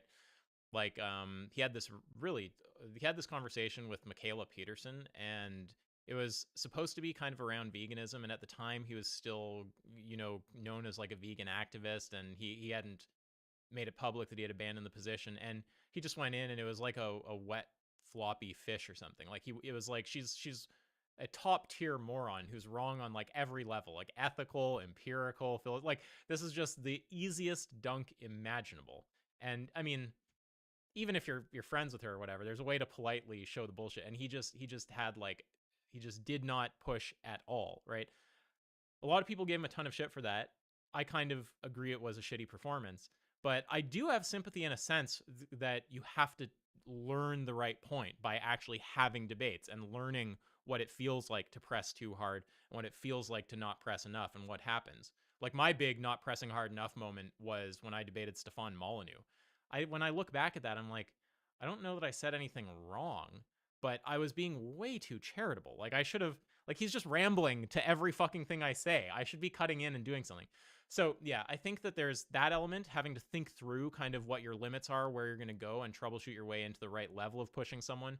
But also I think that there's, just let me remember, oh shit, pressing Sam Harris. Fuck, Lance, it slipped my mind.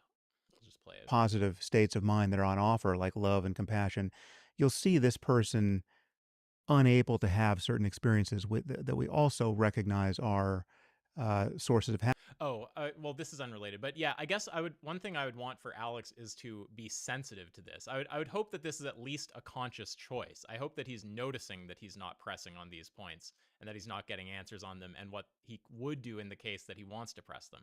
And the other, I do remember the original thing I was going to say, which is just that I share your norm. What I would like to see here is Sam being pressed more. And now I remember one other point too, which is just that there's an element of social grace to it, right? Like, sometimes there is no amount of social grace that will get this person into a state where they're going to really respond to your criticism. That happens. But sometimes there is a way where you can do it. It's like, instead of it just getting horrible, like I'm pressing you, you're not understanding, you keep replying. Like sometimes you can level with someone and you can be like, look, let's just slow down for a second. Like the thing I'm hung up on really is like literally this.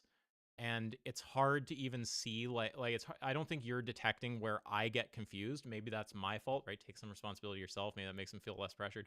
But what I'd like is if you can start your sentence and I'm just going to cut in right when it doesn't make sense and tell you the thing that doesn't make sense, right? There's like things you can do to kind of grease the wheels. Sometimes it won't work, but there are things you can do. It's not always, I think people are too quick to think it's a binary choice of like piss this person off. Not that you did this, piss this person off or don't press the point at all. It's often like if you factor in social grace, you can get a good deal out of pushing them before you're faced with that trade-off. Yeah. Happiness, even our primary sources of happiness, right? So they're going to be cognitively and emotionally closed to really loving their kids if they can't figure out how the universe is better, or to care that it'd be better not having their kids tortured, right? If they only care about their torture, they're Sure. you know, they're limited in and there are consequences to that limitation. When you say the word better there, because I asked, what do you mean by should? He's making the right point. I'm actually really happy to hear this. I don't know about the strategy of wading through the big, long, off-topic ramble. I'll call it what it is. It is kind of a ramble.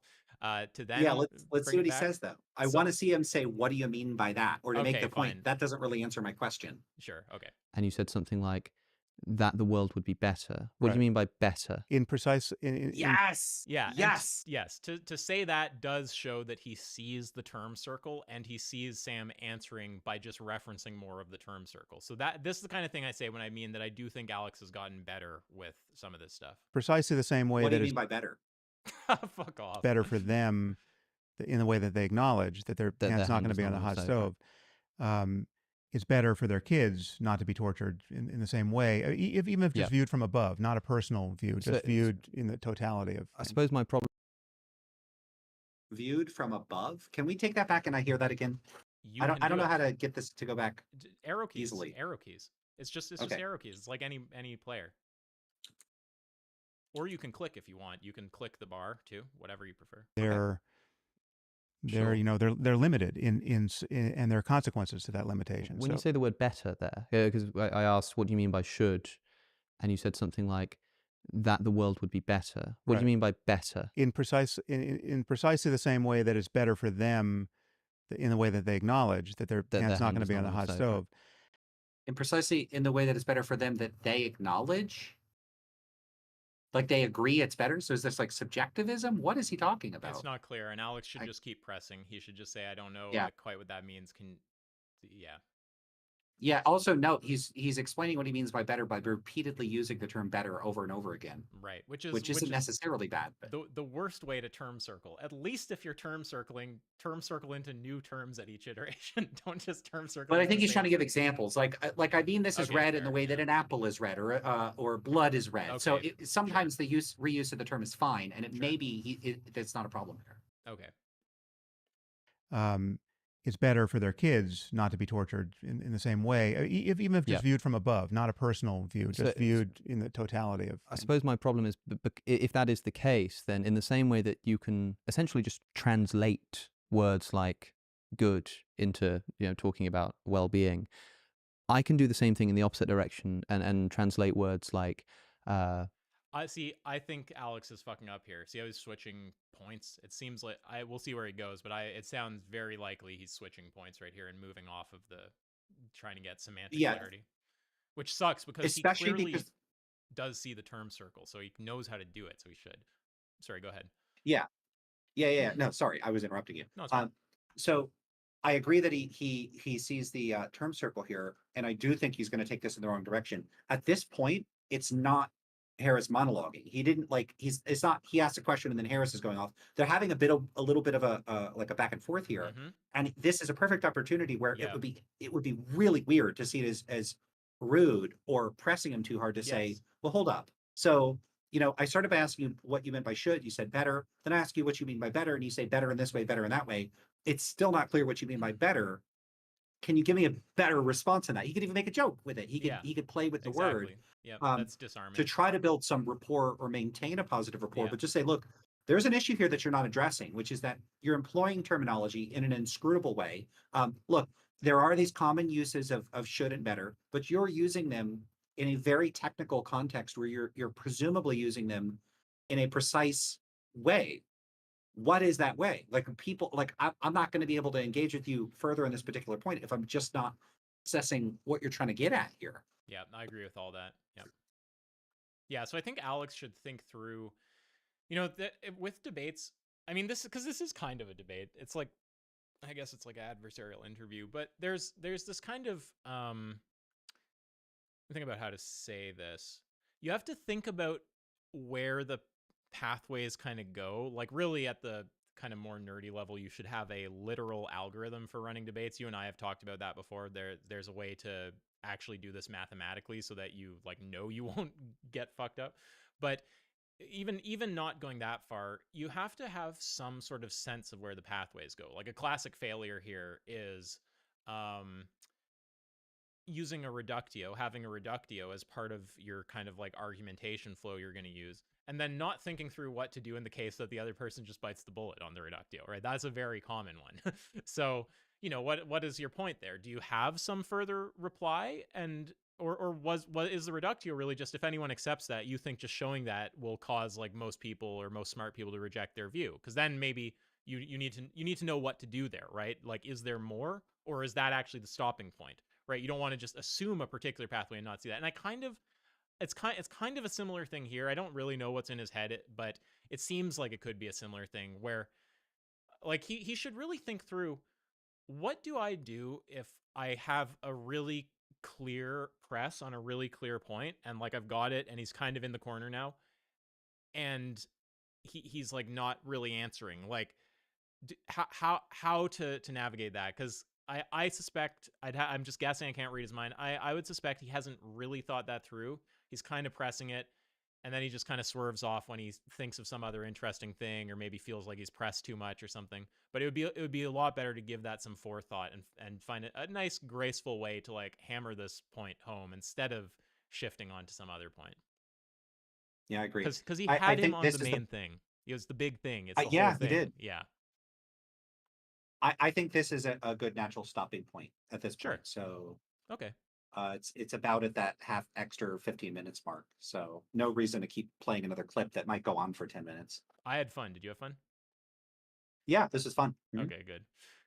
Any final words for people? Guys, go look up Lance, Lance Independent on YouTube. He's got a blog, Lance Independent. You want to say anything else? No, just check out that stuff. Yeah, I focus a lot on this sort of thing. Uh, a big issue for me isn't so much necessarily trying to convince everybody that moral anti-realism is wrong and that moral realism is wrong and that moral anti-realism is the correct position to take. A big goal of mine is to combat mischaracterizations and representations of anti-realism that depict it as a view that is like tantamount to evil. So a lot of what people do when they target anti-realist positions is they depict or imply uh, anti-realists as having vicious, horrible, terrible views, or views that would entail that they're horrible people. And this is very frustrating to me because I had thought that the ideals of good philosophy were to argue the points for and against the positions.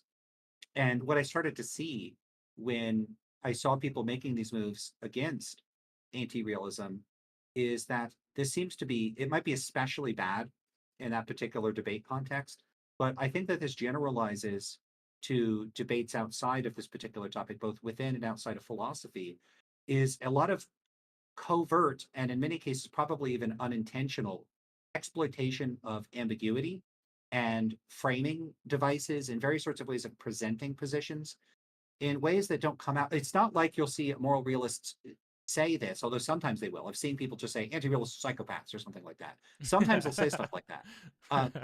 But what you'll typically see is people implying that this is the case or using language in a way that plausibly would give people that impression. And this makes it all the more insidious because the people doing this may not realize they're doing it. So it's not even like they're being malicious. And for people that are being malicious, it gives them plausible deniability. Oh, well, that's not what I mean. And so they could dodge accusations that they're doing something unethical in implying that so like a very common one with error theories. Oh, well, if you're an error theorist, then you think statements like committing genocide and massacring people just for fun is morally wrong. You don't think those statements are true. Yeah. That's absurd. It's a low and it's blow. like, well, if you stupid. understand what Sorry. I said it's a low blow. It's stupid, but sorry, go ahead.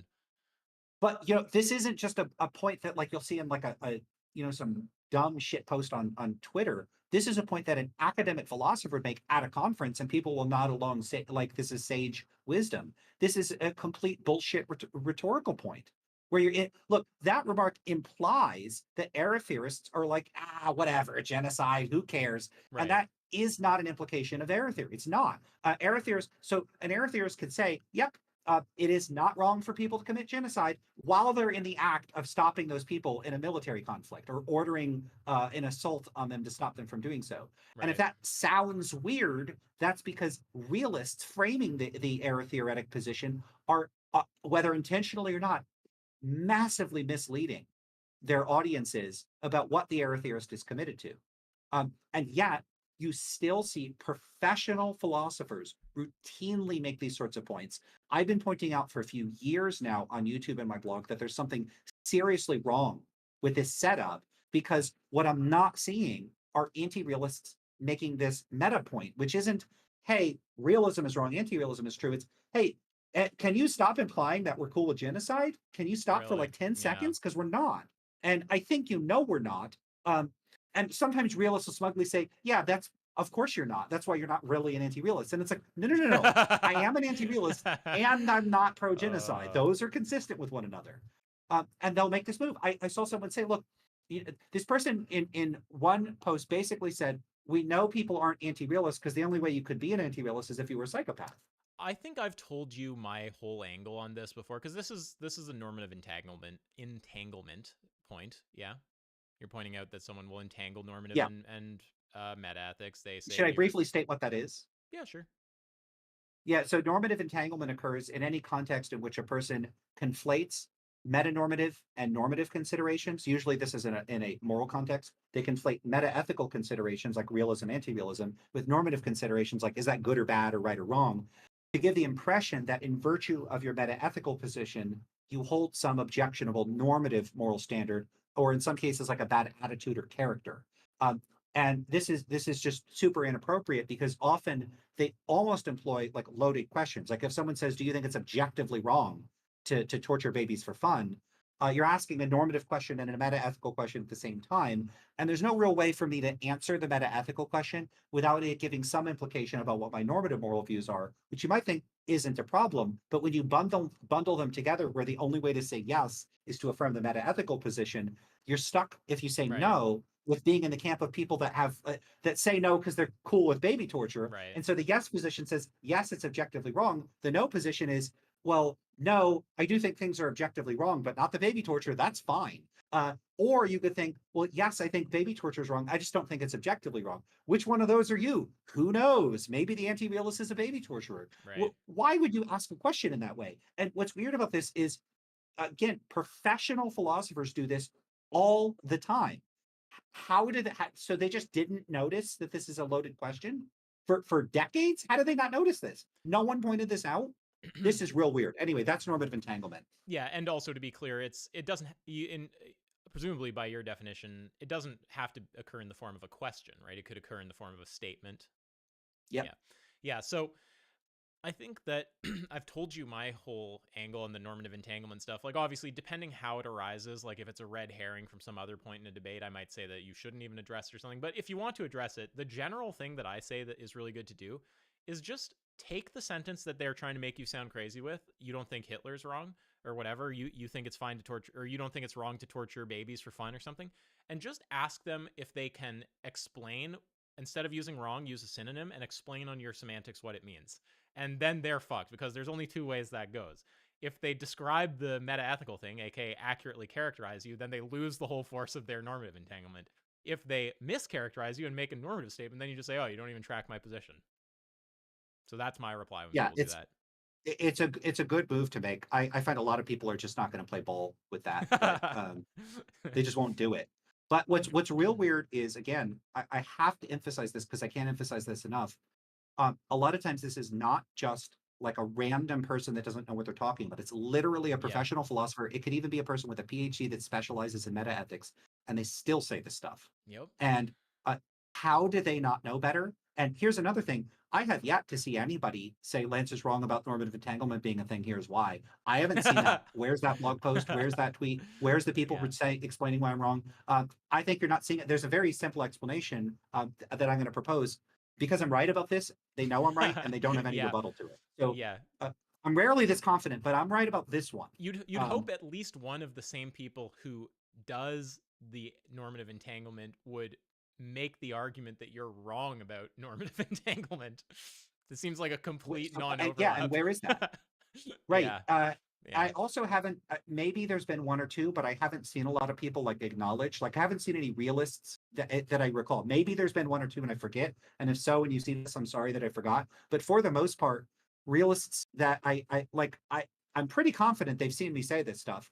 Why aren't they acknowledging it? Because if I went around implying that, like, let's say we move to another domain, like epistemology, if I was implying reliabilists were like pro-genocide baby torturers for 20 years, and then I realized, oh, I didn't even notice that I was implying that the people I see at conferences that teach down the hall of my department are not pro-genocide.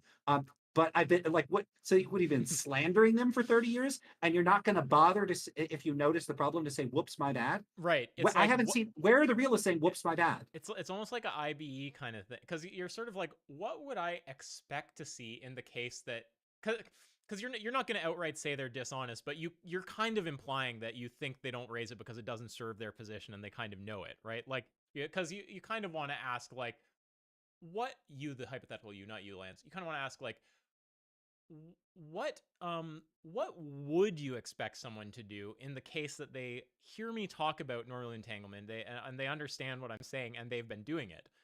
Well, you'd fucking hope that some apologies are made, or there's like a behavior pattern change or something like that. But we don't really, in my experience, see a lot of that. So yeah, I mean, that kind of makes you think the best explanation is one other.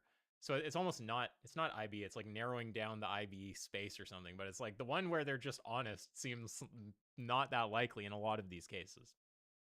Yeah, look, the most charitable thing I could say is that one, they disagree with me and maybe they think my point is so stupid or bad that it's not even worth addressing. Lance is a crackpot, whatever. He hasn't published enough papers in meta ethics for me to care. Maybe they think that.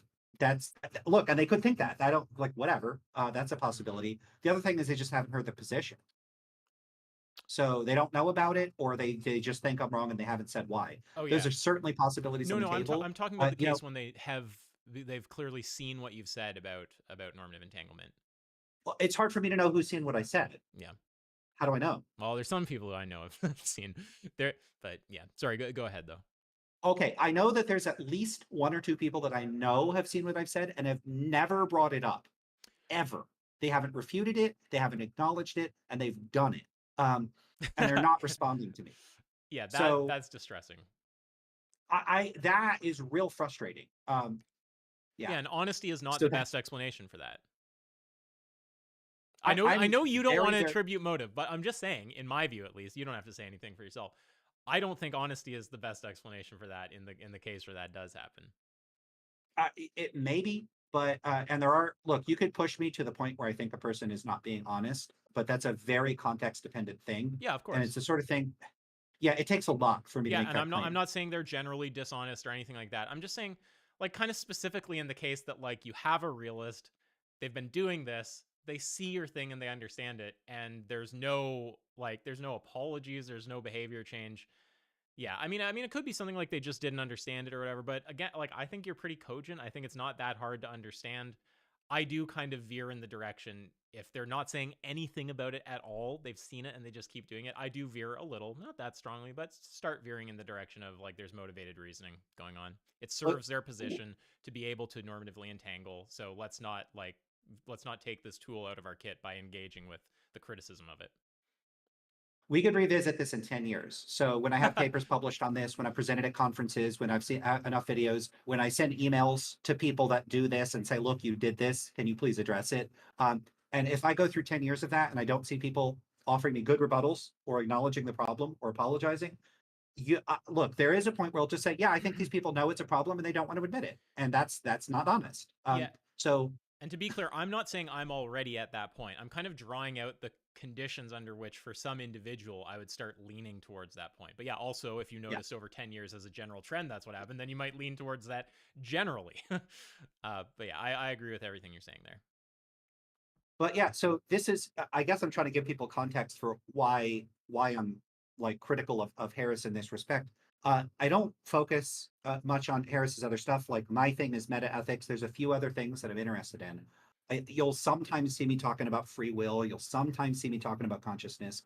But for the most part, I have this, like, one-track focus, which is, let's represent meta ethical distinctions accurately in the public discourse. So that's what I do. Again, Lance independent. If it's not obvious, it's a play on stance independent.